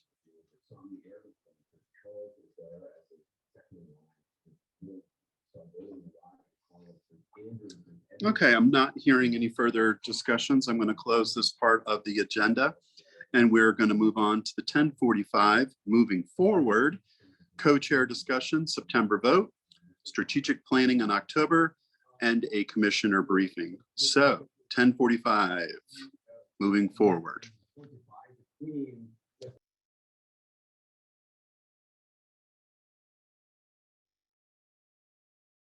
So Bob, are you looking for people who are interested in becoming a co-chair? So we talked about the day was coming. I'm happy to run again. I'm happy to co-chair with someone again. If no one, we have to have the discussion about moving forward. If someone wants to co-chair, great. If two people want to co-chair, great. We need to have that official vote right now. I'm happy to stay as a co-chair as continuity, or I'm happy to step down. I leave that to my colleagues and other members. I take no offense. Either way, I'm just happy to be here and be of support. So it's open for discussion. How does this group want to proceed with co-chairs?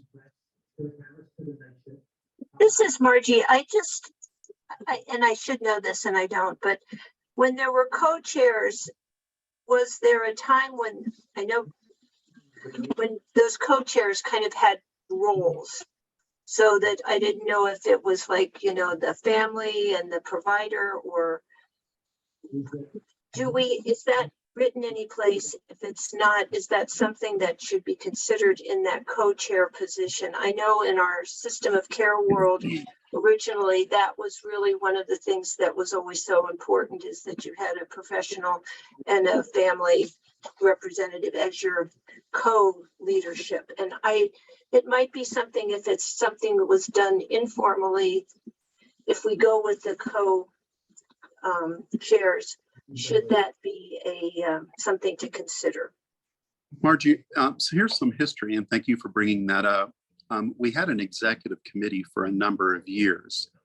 The executive committee would meet with both co-chairs and then all of the chairs of our committees that we had. So therefore, there was a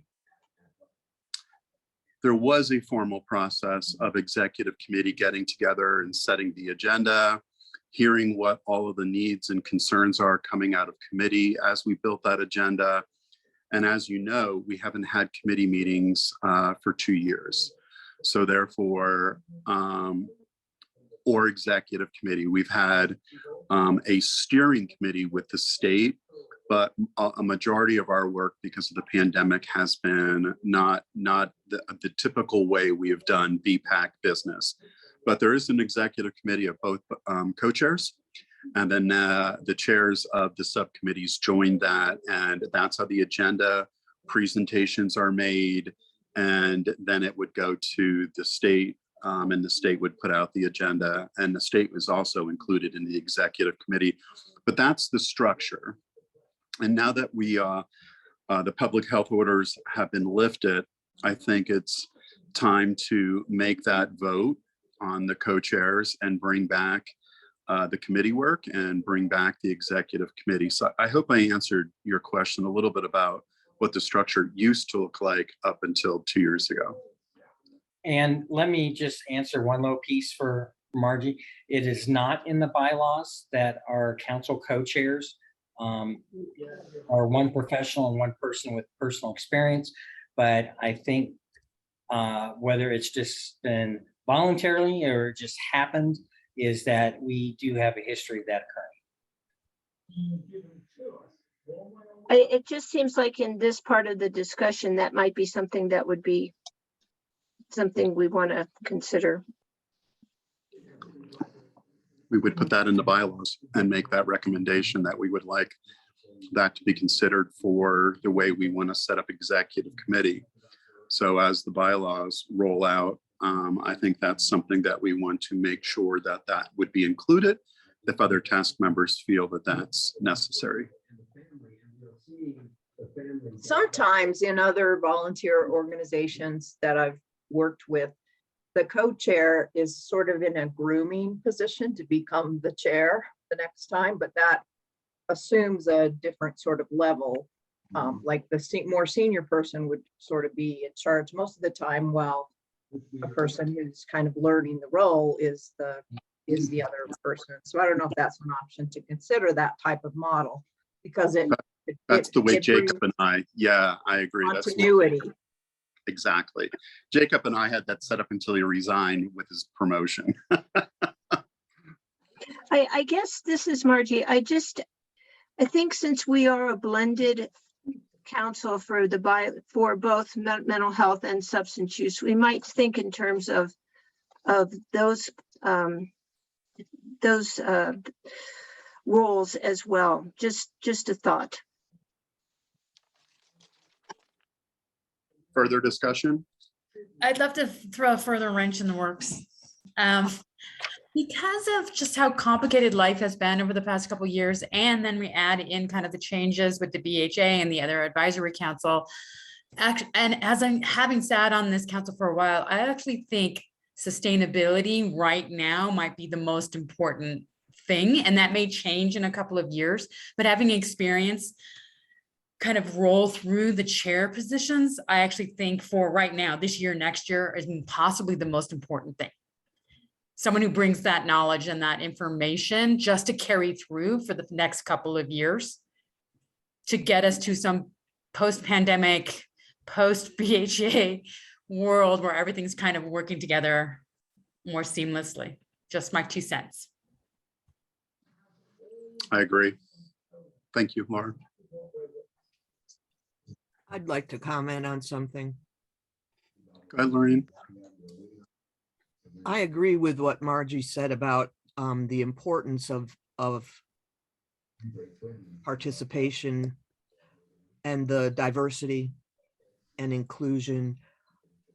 I wonder, though, if we should try to just say that it is the strong opinion or the membership strongly supports having these classifications, these requirements to carry on what has been done traditionally, because I can foresee, and I don't know why, that there could be 2 people that are family or have lived experience that want to take these 2 positions, and we might limit ourselves to just one of them. And I don't want to find it's convenient to have spaces to fit people into, because then when you're done recruiting people, okay, how many of these do we have? We need 1 of these. Okay, what about co-chair? Do we got somebody that works for the state or a department or something like that? No, not really. well, then let's ask somebody from a family. Well, then you can't do it. And I think with we got a lot of people, but still, I would prefer not to limit ourselves. I also understand putting it in the bylaws and making us do it because a lot of times we just forget. But I just wanted to put that forward without supporting either side. No, I think it's great. Is there further discussion?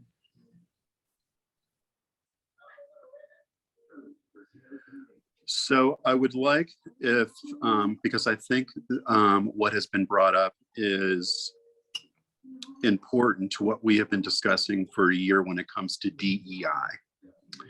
So what I would ask the state and my colleagues to do right now is to make a motion.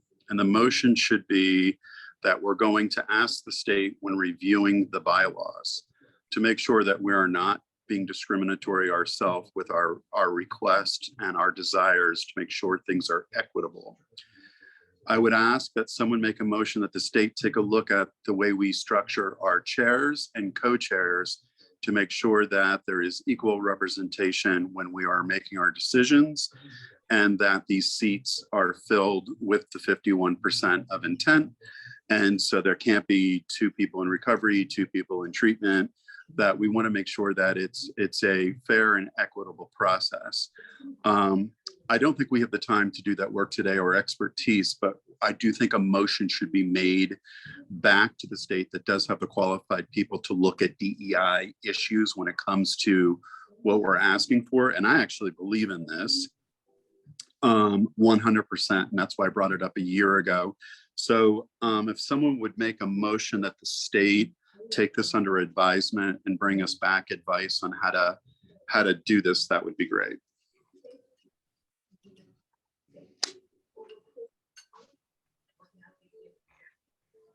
So moved.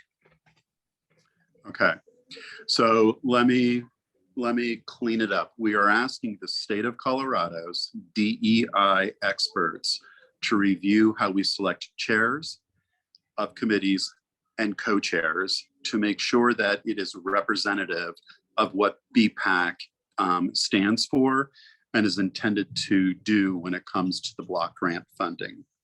Do I have a second? I'll second that. Is there discussion?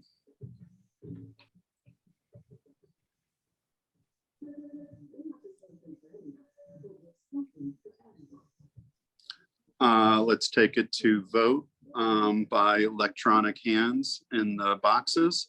Please vote that we'd like to move this topic to the state to support us on.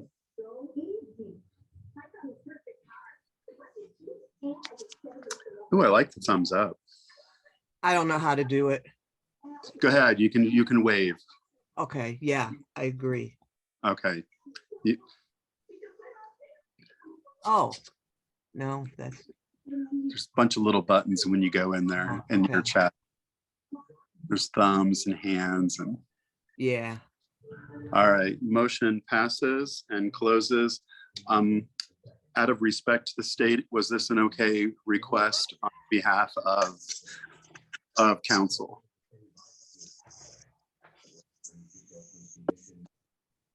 Bob, this is Margie again. Just to confirm, state representatives are not allowed to vote, or are they allowed to vote? I have, in my history of being on the task force, they do not vote.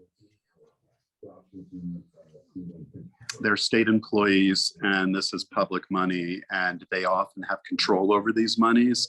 So it would be a conflict of interest. And remember, we all years ago had to do a conflict of interest training before we even joined this task force about being contractors, receiving money from the state.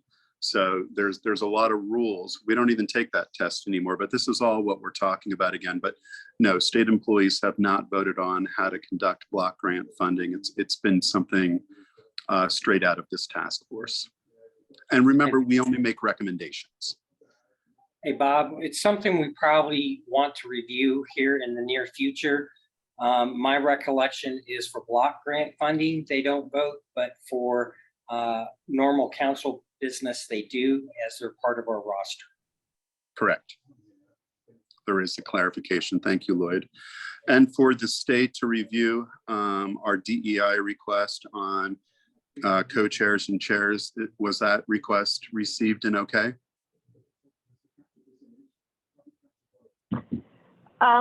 Yes, I think that is absolutely okay, with Okay. the understanding that the next meeting, we need to vote for co-chairs. I was going to call for that vote today to see if it needed to be extended to October, but do believe we need to do that work. But thank you, state. All right, so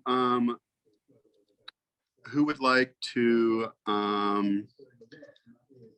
many people, let's have a conversation. Who's interested in being a co-chair?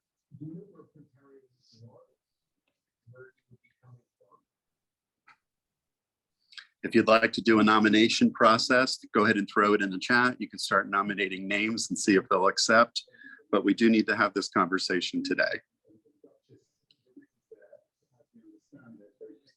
I'm willing to co-chair one more year as a bridge between BHAC and BPAC.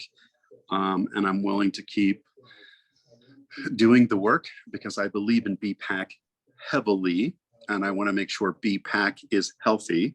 So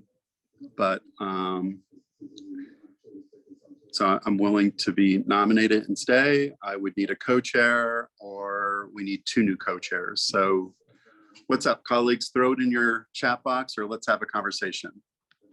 Marcella, what's your thoughts?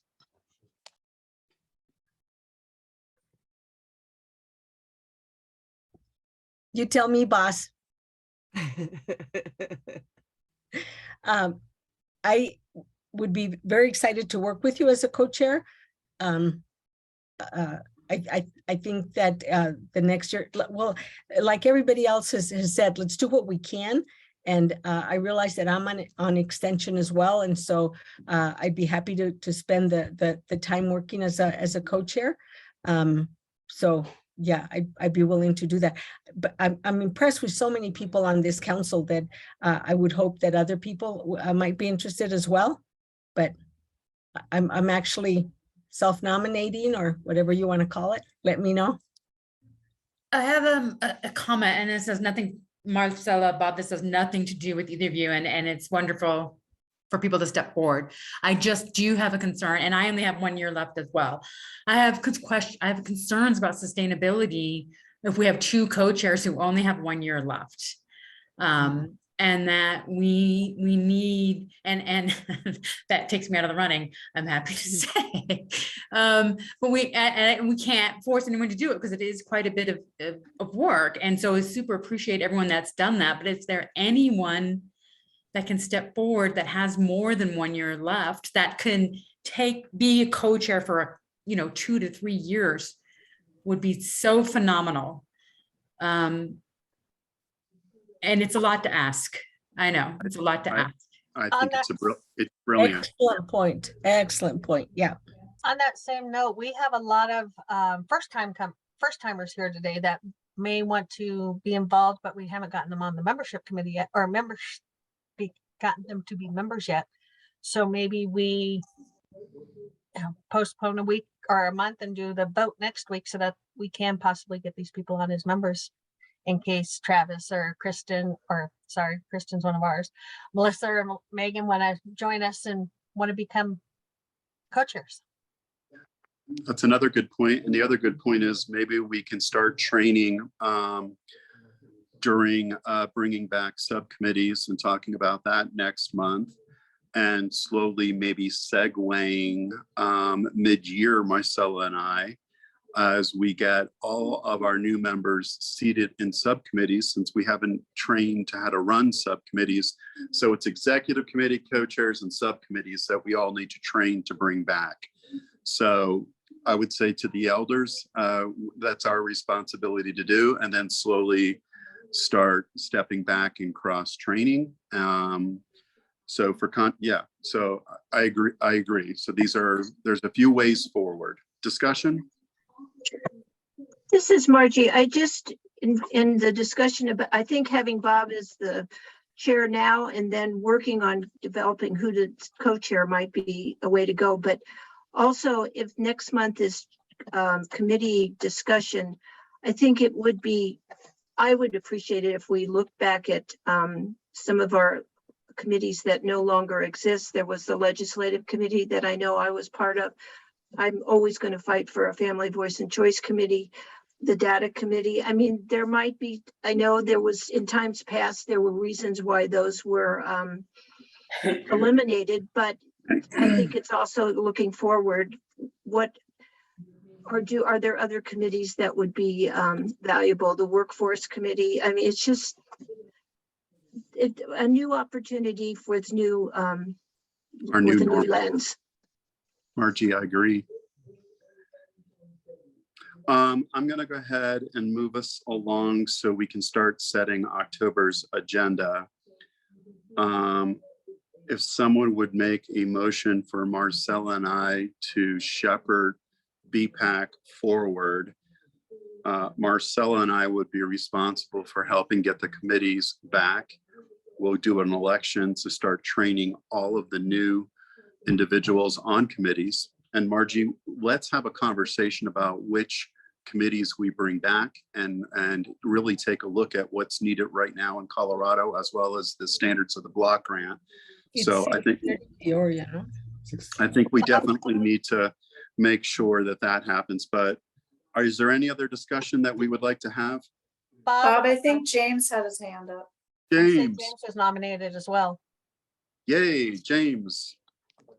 Yeah, I was nominated, but I mean, I'm very similar to Laura. Like, I've been on Bhpac for a while. And just as anybody knows, running a small nonprofit, I just don't have the time. But I love the idea of the executive committee because I don't really know. And I was going to reach out to you, Bob, and ask that question. Can we have a conversation about what this entails? But this kind of knowledge would help us to recruit people to take over for you and Marcella under your guys' amazing tutelage and guidance. But that being said, I think it goes back to recruitment. And I had asked the question, like, do we have an actual recruitment letter? I'm going to slowly start bringing on my regional managers so that they get a sense of what this is. Travis is definitely going to be involved, but it gives him an idea so that he can reach out to the communities in all over the state to bring membership to this. I want to be at a service, but it's also, I don't know what time that would take. I'm willing to have that conversation with you, Bob, about what really this entails. But like Laura said, this is my last year. So is that really serving this committee to the best of its abilities? So James and Laura and to the rest of my colleagues, here's what I'm going to say to all of us. We're going to take this vote, but we're in a new normal. Bhpac will evolve this year because of BHAC. So I believe it's going to be a cross-training year as we learn what BHAC's influence will be on the state, and we will learn what BHAC needs from us. And I believe we are going to be the content experts and the workhorse as I'm learning about BHAC. So that being said, I would only say that Marcella and I are interim because when we get to the vote and get to reestablishing committees and reestablishing an executive committee, that's where members can start saying and jumping into those groups and start the cross training. So that way we can slowly start letting people run meetings mid-year already and slowly separate. So I don't need to stay an entire year, nor does Marcella, but we can get everything started and then do a mid-year check-in.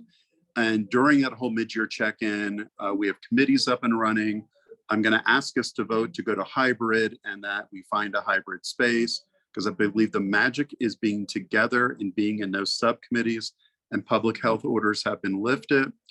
And so I've got a few things that I want us to push through today. But we need to, Marcella and I will segue with you guys. So we'll cross train but most importantly, We don't know the needs yet of BHAC, but what we do need to know, our committees need to be selected and up and running so we can answer the call. So they're moving forward. I'm on an iPhone, so I'm not good with hands. So go ahead. I know I can see Lloyd. Lloyd, go. I would like to make a formal motion for Bob and Marcella to be our intermittent co-chairs. Second that.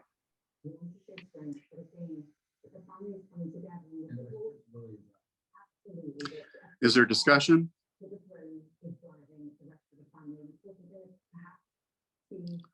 All right, we're happy to do this as an interim. We're going to go to a vote, but we're going to bring back committees. We're going to talk next about going hybrid. We're next going to talk about DEI, making sure that we're all still included, how to bring back subcommittees and be ready for BHAC's call on us. And we'll all be responsible for supporting Lloyd. By show of hands inside your chat or waving, please let us know your thoughts on Marcella and Dorsheimer co-chairing. Talking about yourself in third person's weird. Thank you for the great points, Laura and James. Very helpful. Appreciate you, Ty, and never apologize. It's always very helpful. All right, let me go to my chat and count.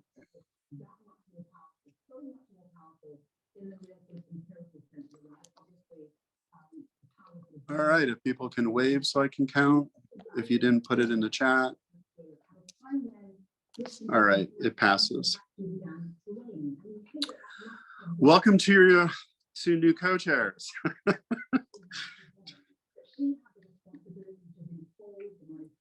Happy to serve. Love you guys. This is going to be a great new beginning for BPAC, as we know. What's next? I think we need to have the conversation right now about taking a vote on the state and I finding a location that has hybrid capability, and that we go back to a hybrid model starting next month. 1 second. Can I have discussion on if someone wants to make that motion so we can discuss it? Lo estoy haciendo.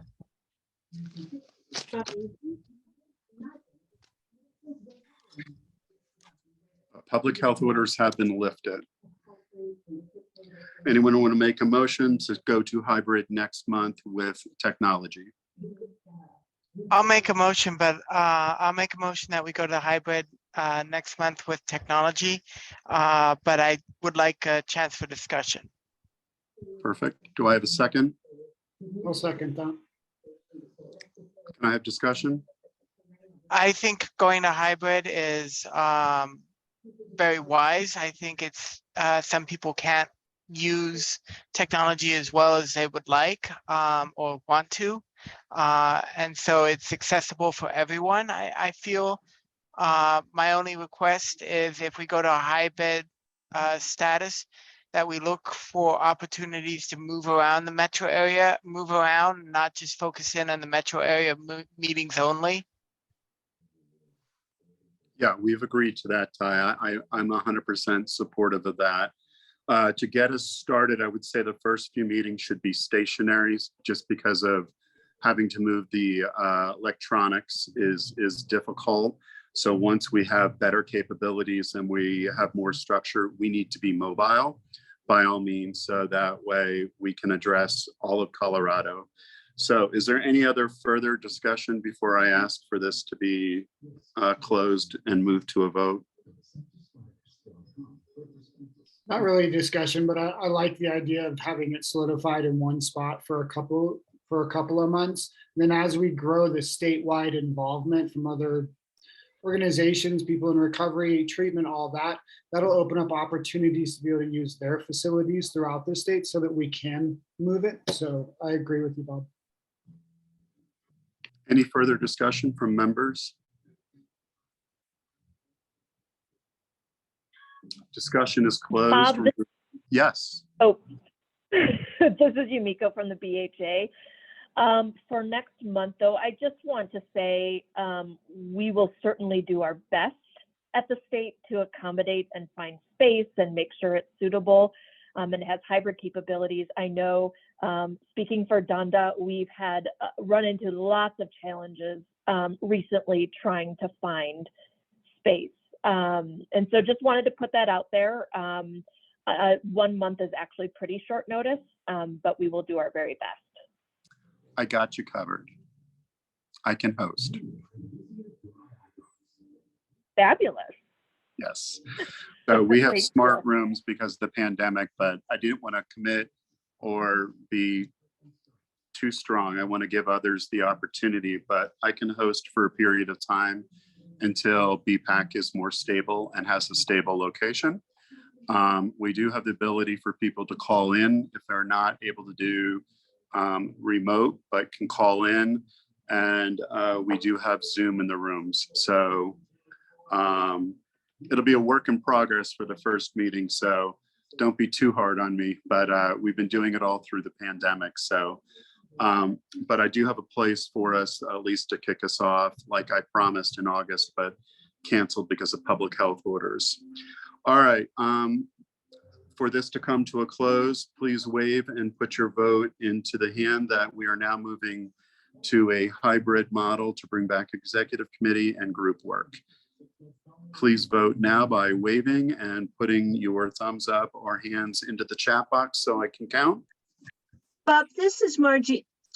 So what you're asking is people to not just meet in person at the at these meetings, but also you're assuming committee meetings will also be a hybrid. I guess, to be honest with you, I think we have to really recognize people's time is, I mean, being part of a committee and then traveling to these, I mean, this is a 4-hour commitment for some people, just for 3 hours, and then travel time and more for others. So are you assuming in what you just said that committees will also be hybrid, or? So thank you for the clarification. The vote today is to move the task force to hybrid. So that way we can start that conversation and at least start getting back into person. The next piece, Margie, when we are hybrid next month, what I would like to put on the agenda is what subcommittees come back, where do the subcommittees meet, and what is the need? So we are not at that point yet to have that conversation, but next month we need to talk about which committees we bring back, which committees that are important because of the block grant standards and statute, and how do those committees meet, where, when, all of that needs to be discussed. But for today, it's just the vote to move us to hybrid. Thank you for that clarification. You're welcome, and thank you for asking. Show of hands, as well as putting your vote in the box so I can count.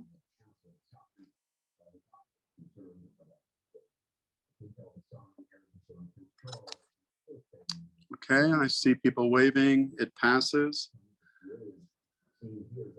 We'll officially be moving to hybrid.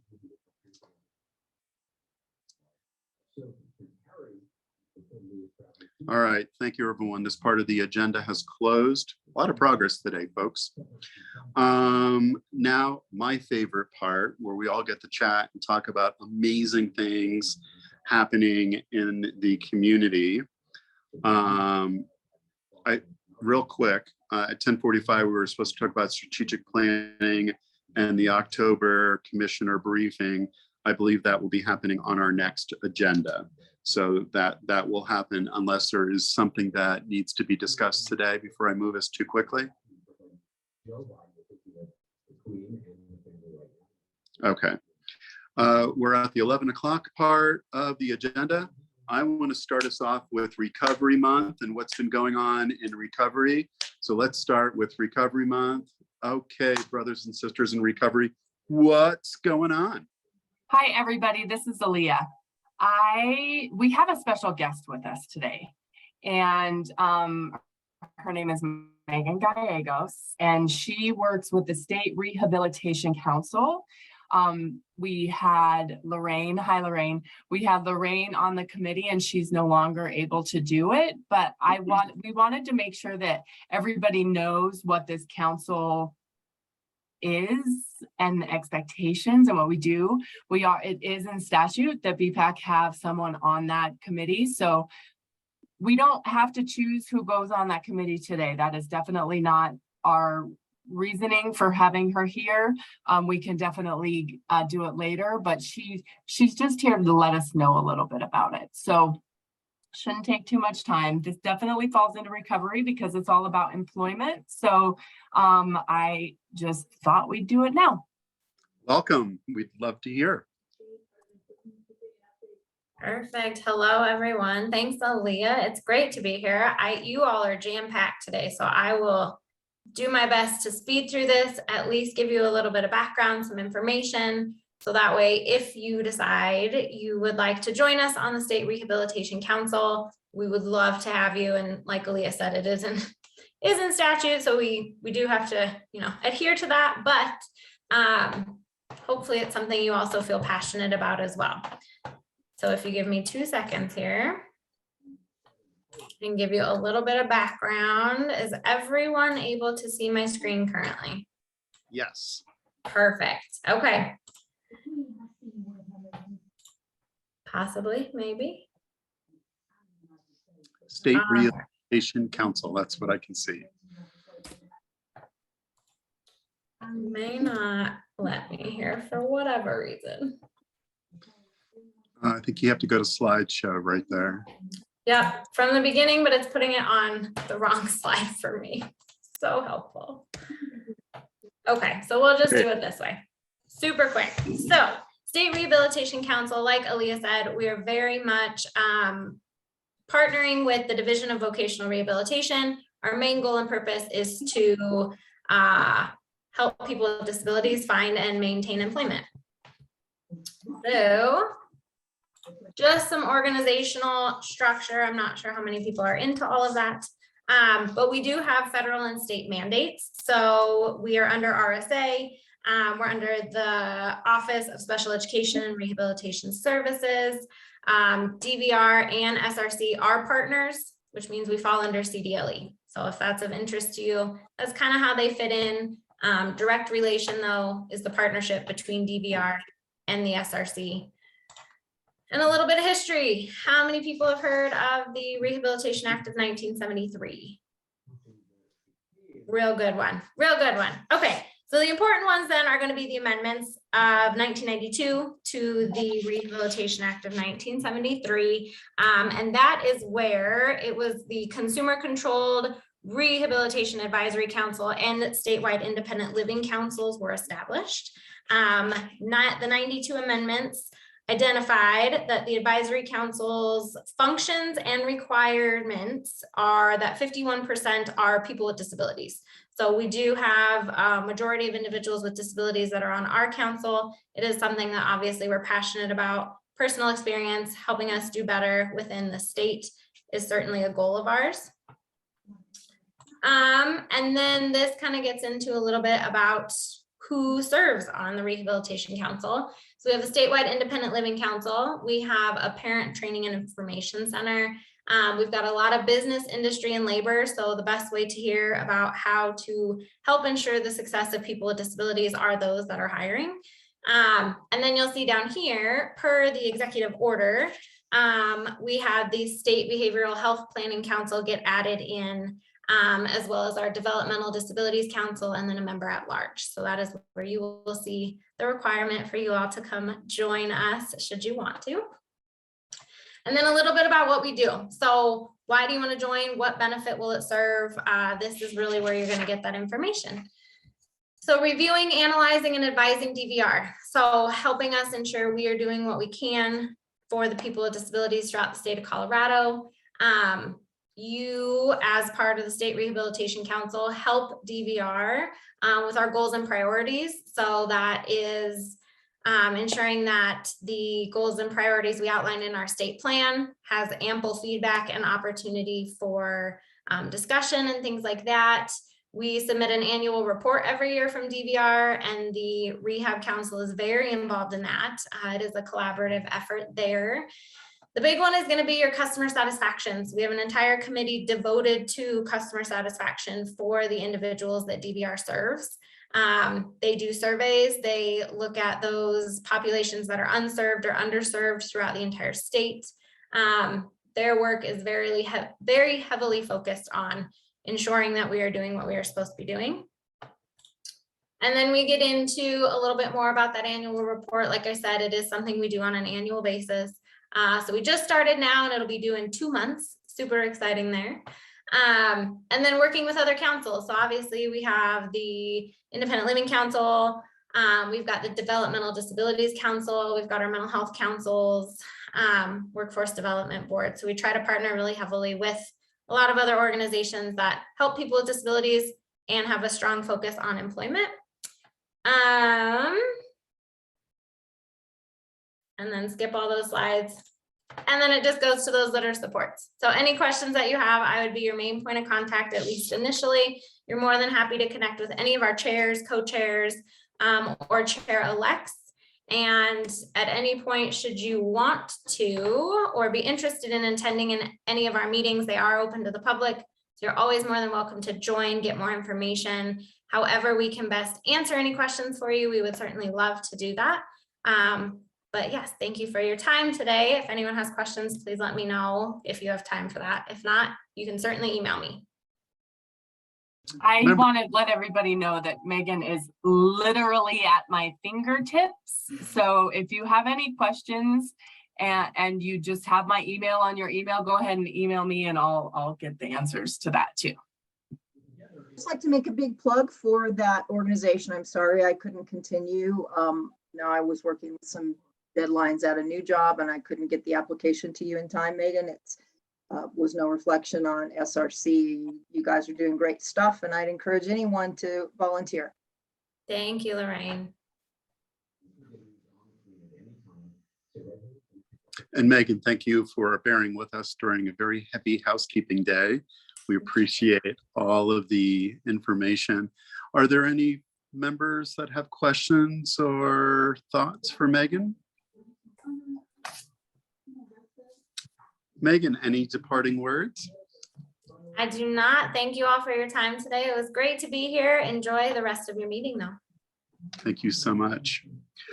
All right, it's Recovery Month. What is going on in all of our recovery RSOs? What's going on around the state? What's happening? I think this fits here. I'm not 100% sure, but I did want to make an announcement.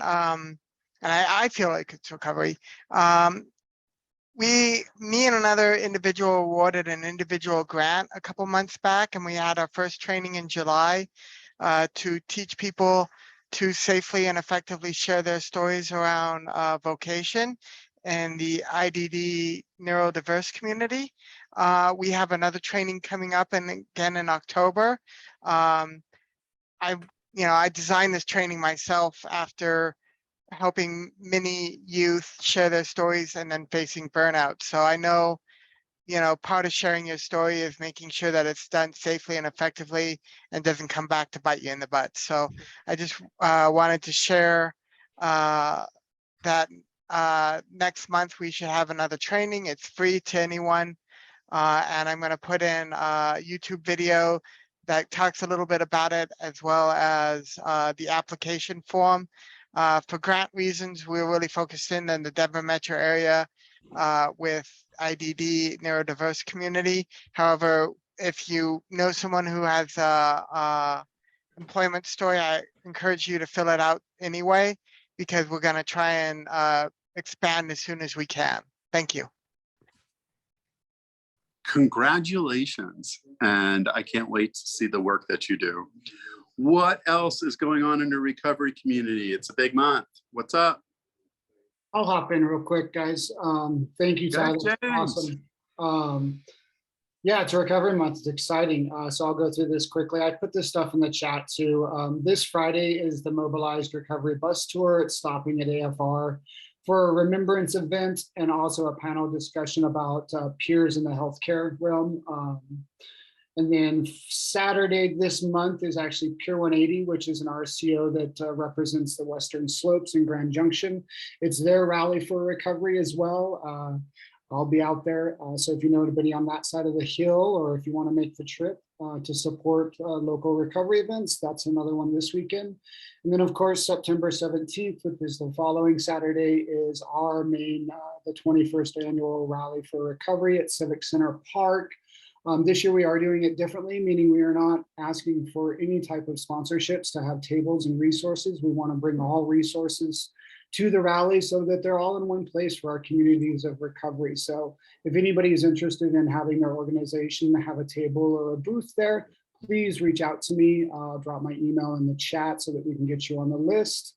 And then also the following week, September 24th, is our AFR Sterling Rally for Recovery. It's their first annual in that rural community up there. Travis and the team up there is putting on an amazing event as well. So if anybody needs more information or is interested, please feel free to reach out to me. And like I said, I dropped everything into the chat. So let's go Recovery Month.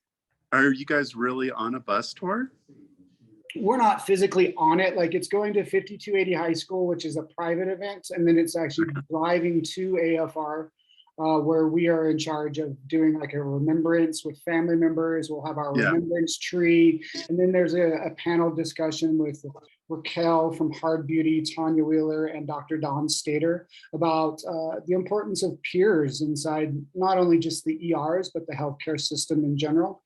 And then after that, it actually goes to the Awake for a comedy show after. You do have to register to attend, so that's why I dropped that in there as well. That's amazing. Thank you for sharing. Other updates, Recovery Month, recovery community, what's going on? I'll speak.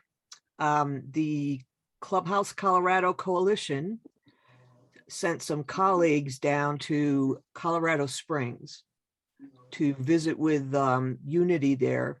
Unity, and I don't know if they call themselves Clubhouse or not, but the Unity Treatment Center. It's not a drop-in center. They've got a lot of comparable programs, but they're not officially accredited by the organization we're accredited by, which is Clubhouse International. But we had representatives from Fort Collins and Greeley clubhouses. For me, it was the first time doing this. We're starting to pick up doing this, and Ty, I think you'll appreciate this. I think the next clubhouse that asked to have a group come was Grand Junction, and I'm not sure if I'm going to be awake for that trip. But we're just going meeting, and we're active that day, so it's not just like, oh, we'll come back and help you later. If we can help them with something, we do. And I came here after most of the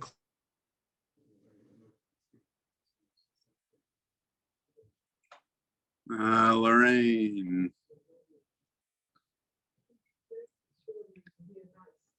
Are you back? Did we lose you or?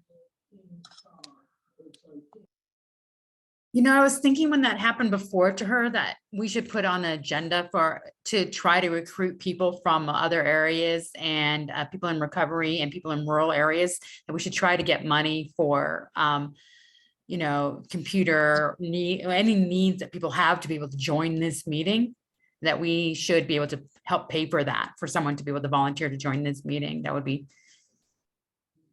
something that we could really work on. Yeah, we had a budget.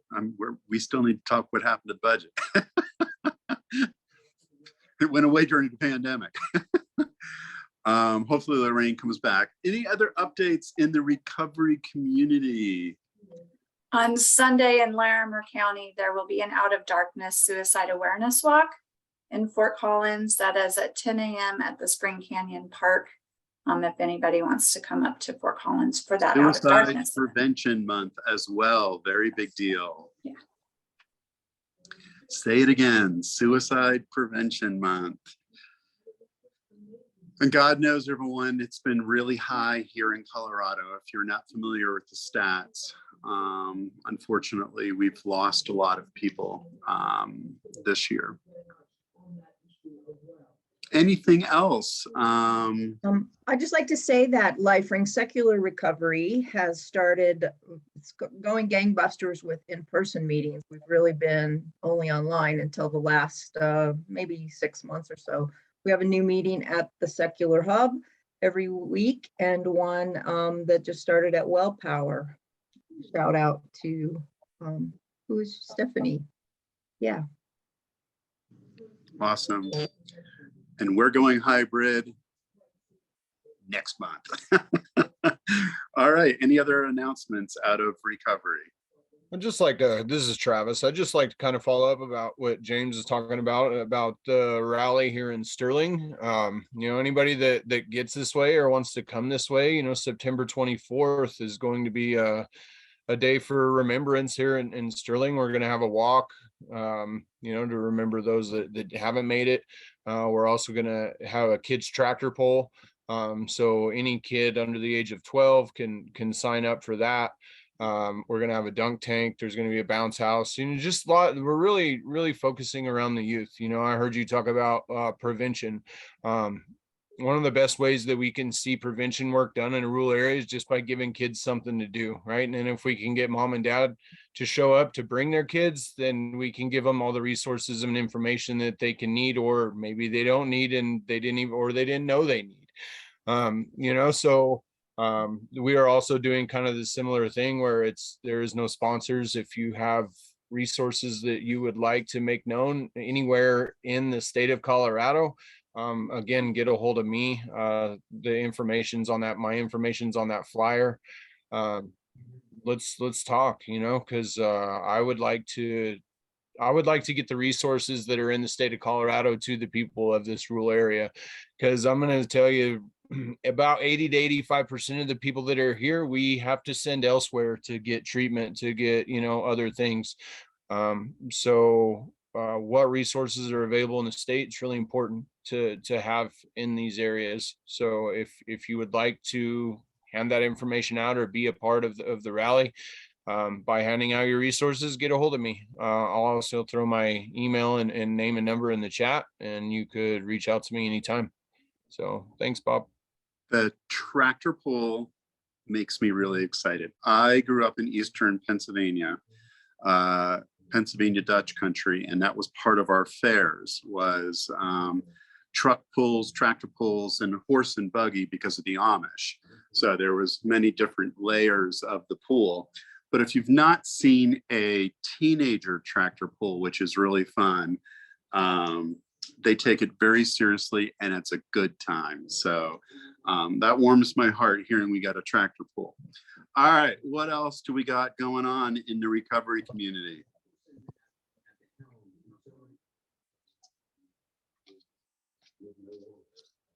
Okay, I made it back. I'll talk real fast in case my computer gives up. Welcome back.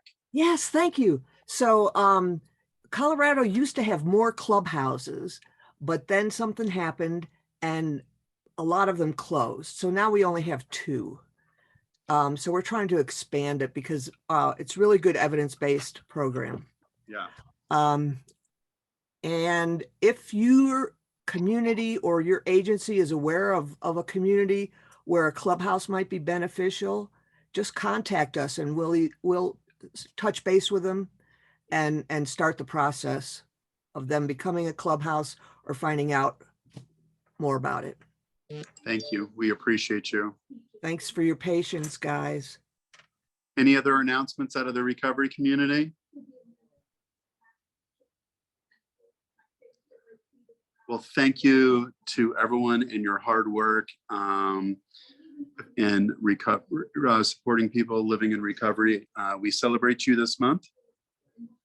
So I look forward to seeing all of the fun Instagram photos. I've been following many of the RSOs on Instagram and they're great. So prevention, we don't hear enough from prevention or talk about enough for prevention. It should be all of our goal to increase prevention and education out of this task force. Where are our prevention folks?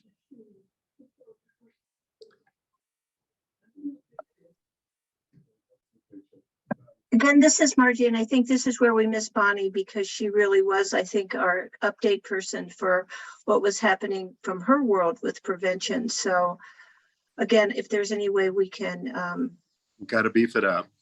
Bonnie's not gone forever. She'll be back. So, Yeah. well, just please share with her how much we miss her. Well, And we really need to beef it up as a task force. So we'll take that on. I have one update out of the prevention, which is substance use prevention for LGBTQ kids. It's called the NEXT program, NXT. We opened up a brand new adolescent department at Mile High Behavioral Healthcare, which does include not just LGBTQ kids, it's also for all teenagers and their families. So we have a full adolescent track, but one of our tracks also specializes in trans kids and LGBTQ kids. So that's brand new. It's up and running, and it does have medication-assisted treatment associated with it. So if the child does need psychiatric medication and or other medications to help with issues, we do now have a prescriber in our adolescent and family programs. So it's a brand new department for us. It just kicked off in August. Our other prevention programs is, one of them is called PrEP. PrEP is a medication that is designed to reduce and stop the infection of HIV. During the pandemic, MSM and other communities that use PrEP as a preventative measure, those numbers declined, people seeking out those prescriptions during the pandemic. And as now people are coming out of the pandemic, you see a lot of outbreaks of STD, STIs, monkeypox, AIDS, HIV, all of the chlamydia, there's spikes, and a lot of the STD, STIs mixed with substance use and unsafe sex. So 2 years of lockdown and people coming out, many of us that are in the CDPHE prevention world are being inundated with needs. So prevention is key right now as we support families, individuals, and adults really struggling with the new normal of this world. So if there isn't any other prevention announcements, that was at least something I could offer there. Next, treatment world. What is going on in treatment in the state of Colorado?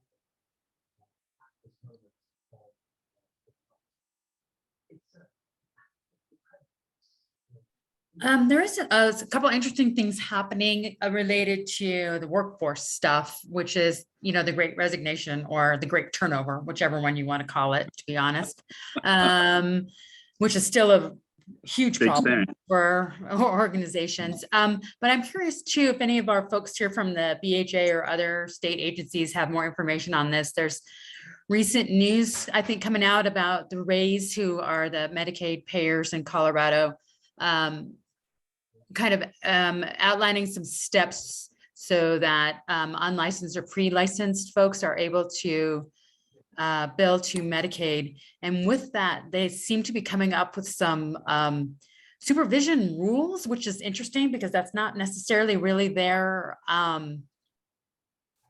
area of oversight. That would be the boards of the different professions and or DORA, it would seem. So I'm curious where the folks from the state here think this is going, and are the Rays and HCPUP working together with DORA and the various boards to make sure that this happens easily?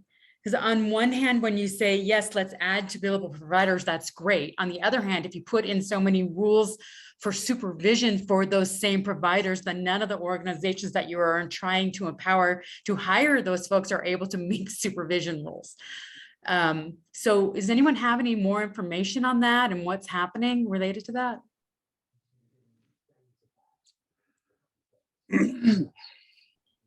I do, only from a provider aspect of, having a large group of staff that are unlicensed, and that is a huge problem right now in Colorado is the licensure process and getting people licensed.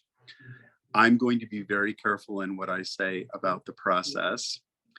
But what I will say is I don't know if we are actually meeting the needs of the crisis by just hurrying people into licensure by all of these different sets of rules. The problem isn't the licensure. The problem is that we don't have enough workforce. We don't have enough bodies. So just getting people ABCs after their name does not change the waiting list at the door. So for me, I feel like we're going after the problem the wrong way. I don't think it's a licensure problem. I think it's a staff retention problem. They aren't paid well. They're not respected. They have to have master's degree. They have to carry licenses, and it's a lot of work, and they make very little money at the end of the day. So therefore, a lot of people aren't going into the industry, and we're only making it harder to keep people in the industry. So for me, I guess I wasn't going to go there, and I went there. I think we have to respect the trade. And then this includes the recovery community that's also very underpaid. So this is a whole topic we will be taking up at Bhpac and other arenas. I know the state is, but this should be something Bhpac talks about too, because people can't live on the rates that we pay them. It's just a reality. We're not reimbursed from Medicaid. Yeah, I agree with you completely, Bob, on your assessment. And it's difficult because we need more people, we need more bodies. Rushing people through licensure is not necessarily going to help. It's not also going to help the quality of services that people receive. If there's a rush. And then same on the other end, if we're making rules about supervision so that this can happen, you're actually limiting the amount of work that the supervisors can do. So I'm not sure if there's an avenue or if there's more information coming out about this, or is an avenue for feedback related to this. Ryan's making faces. So I think Ryan probably. I just don't know who's driving it. That's the key. I was going to say, Debbie has her hand up as well. Thanks. And I'm not sure how this fits into the discussion, but something that I've watched both when I was in the health and human services world as well as personally is just the struggle with mental health providers being able to charge, not even take insurance, let alone Medicaid. And so then to me, it seems like this huge divide, and those amounts that are being charged just keep going up. So I don't know, I just have to mention that, as it's been very disturbing to me, again, to watch it from the local level of trying to help people get services, but then as a consumer, being lucky enough to find providers that either took insurance or, quite frankly, from a psychiatric perspective, we've had to pay just flat, especially for children's, out of pocket, because it seems like no one takes it anymore. So I don't know if that's worth anything, but it's been my frustration. Problem. Laura, thanks for bringing this up. I think it's an incredibly important conversation we absolutely have to have continuously in groups like this.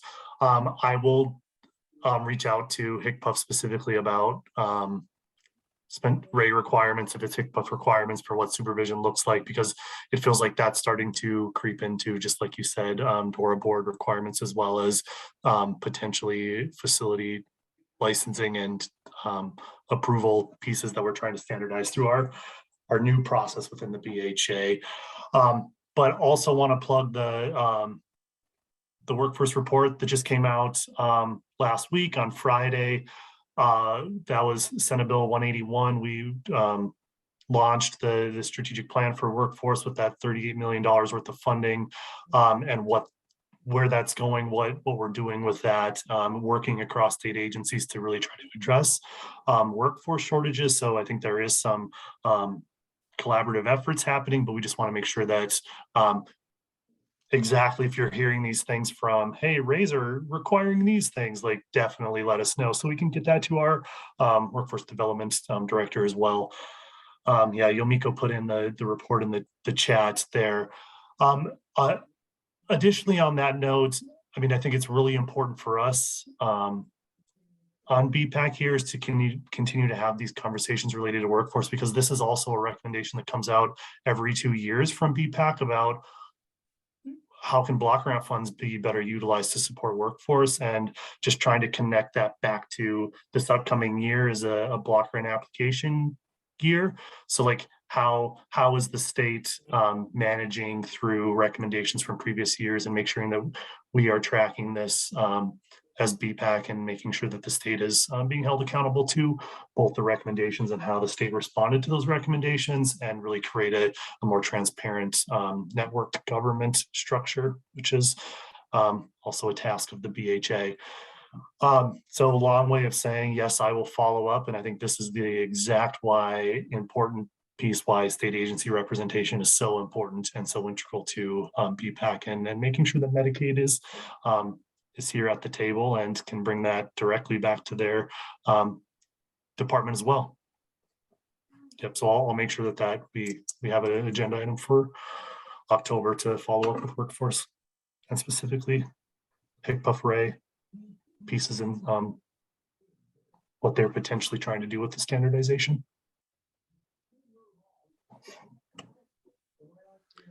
All right, this reaches the conclusion of today's meeting. If there isn't any other announcements, during the commission, the Queen did pass. So there's going to be a lot of triggers and emotions throughout the world and the community. And as I open this with, there's also been a lot of local and national tragedy. So please remember, when we're working with our patients and our clients and our friends and our family members, take bite-sized dips into consuming media. Go for walks, sleep, stay hydrated, stay well, and don't overconsume because it's not healthy. So stay well, stay healthy. September 11th is Grandparents' Day. So if you have grandparents, celebrate them on this September 11th. And on September 10th, I welcome birthday wishes. I turned 55. My email is open. So go ahead and make me more narcissistic as you want. Other than that, you all have a very wonderful, wonderful day and fall. And we will see you soon. And happy Recovery Month to all of my friends. Feliz cumpleaños, Bob. Gracias.